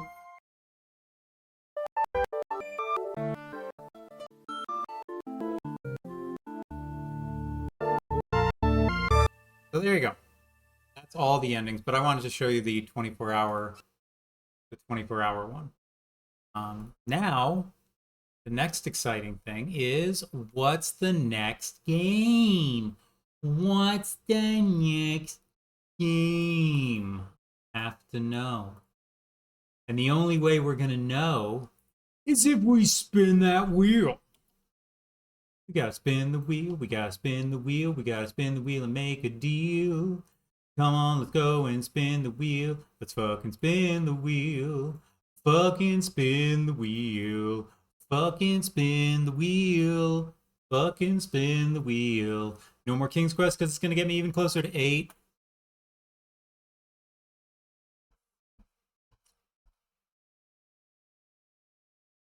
Yes!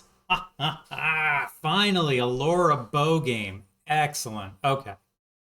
So, it came up the Dagger of Amun-Ra, but that's the second in the series. The first one is the Colonel's Bequest. So that is the next game in the series, Laura Bow and the Colonel's Bequest. A very fun game. A lot of elements. A lot of fun things. Amun-Ra is so great. I cannot wait to play that one again because it's been so long. But Colonel's Bequest is first. There's so many fun ways to die in that game. I don't know how to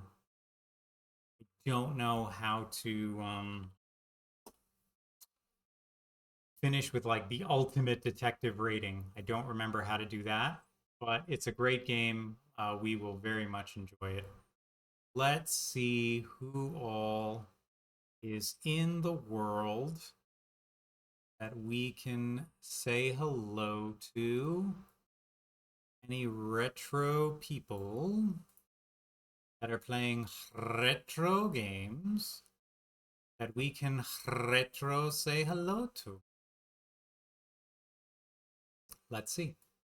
Anyone here playing retro that doesn't have like 87,000 viewers? Because I'm not gonna go and be that guy who raids someone with 1 million people. Retro game sample platter? Too many viewers. I don't see anyone. So that means that no rating tonight. Okay. So I'll see you guys next time for Laura Bow and the Colonel's Bequest. Crimson Diamond made so the woman who made that, who streams here, I believe it's either Tuesdays or Thursdays, said she was directly inspired by the Colonel's Bequest, the drawing style. Made a great YouTube video about how she was inspired by the very unique way that the designer made those things versus how Sierra had been making their backgrounds. And she was directly motivated to make the Crimson Diamond based on that. And I'm looking forward to finishing that. The first chapter was really interesting. It's just I want to finish all these Sierra games first. So anyway, all right. Well, I'll see you guys later. If anyone's up early tomorrow, we'll get up and move repulsively. Otherwise, I'll see you next time. Bye.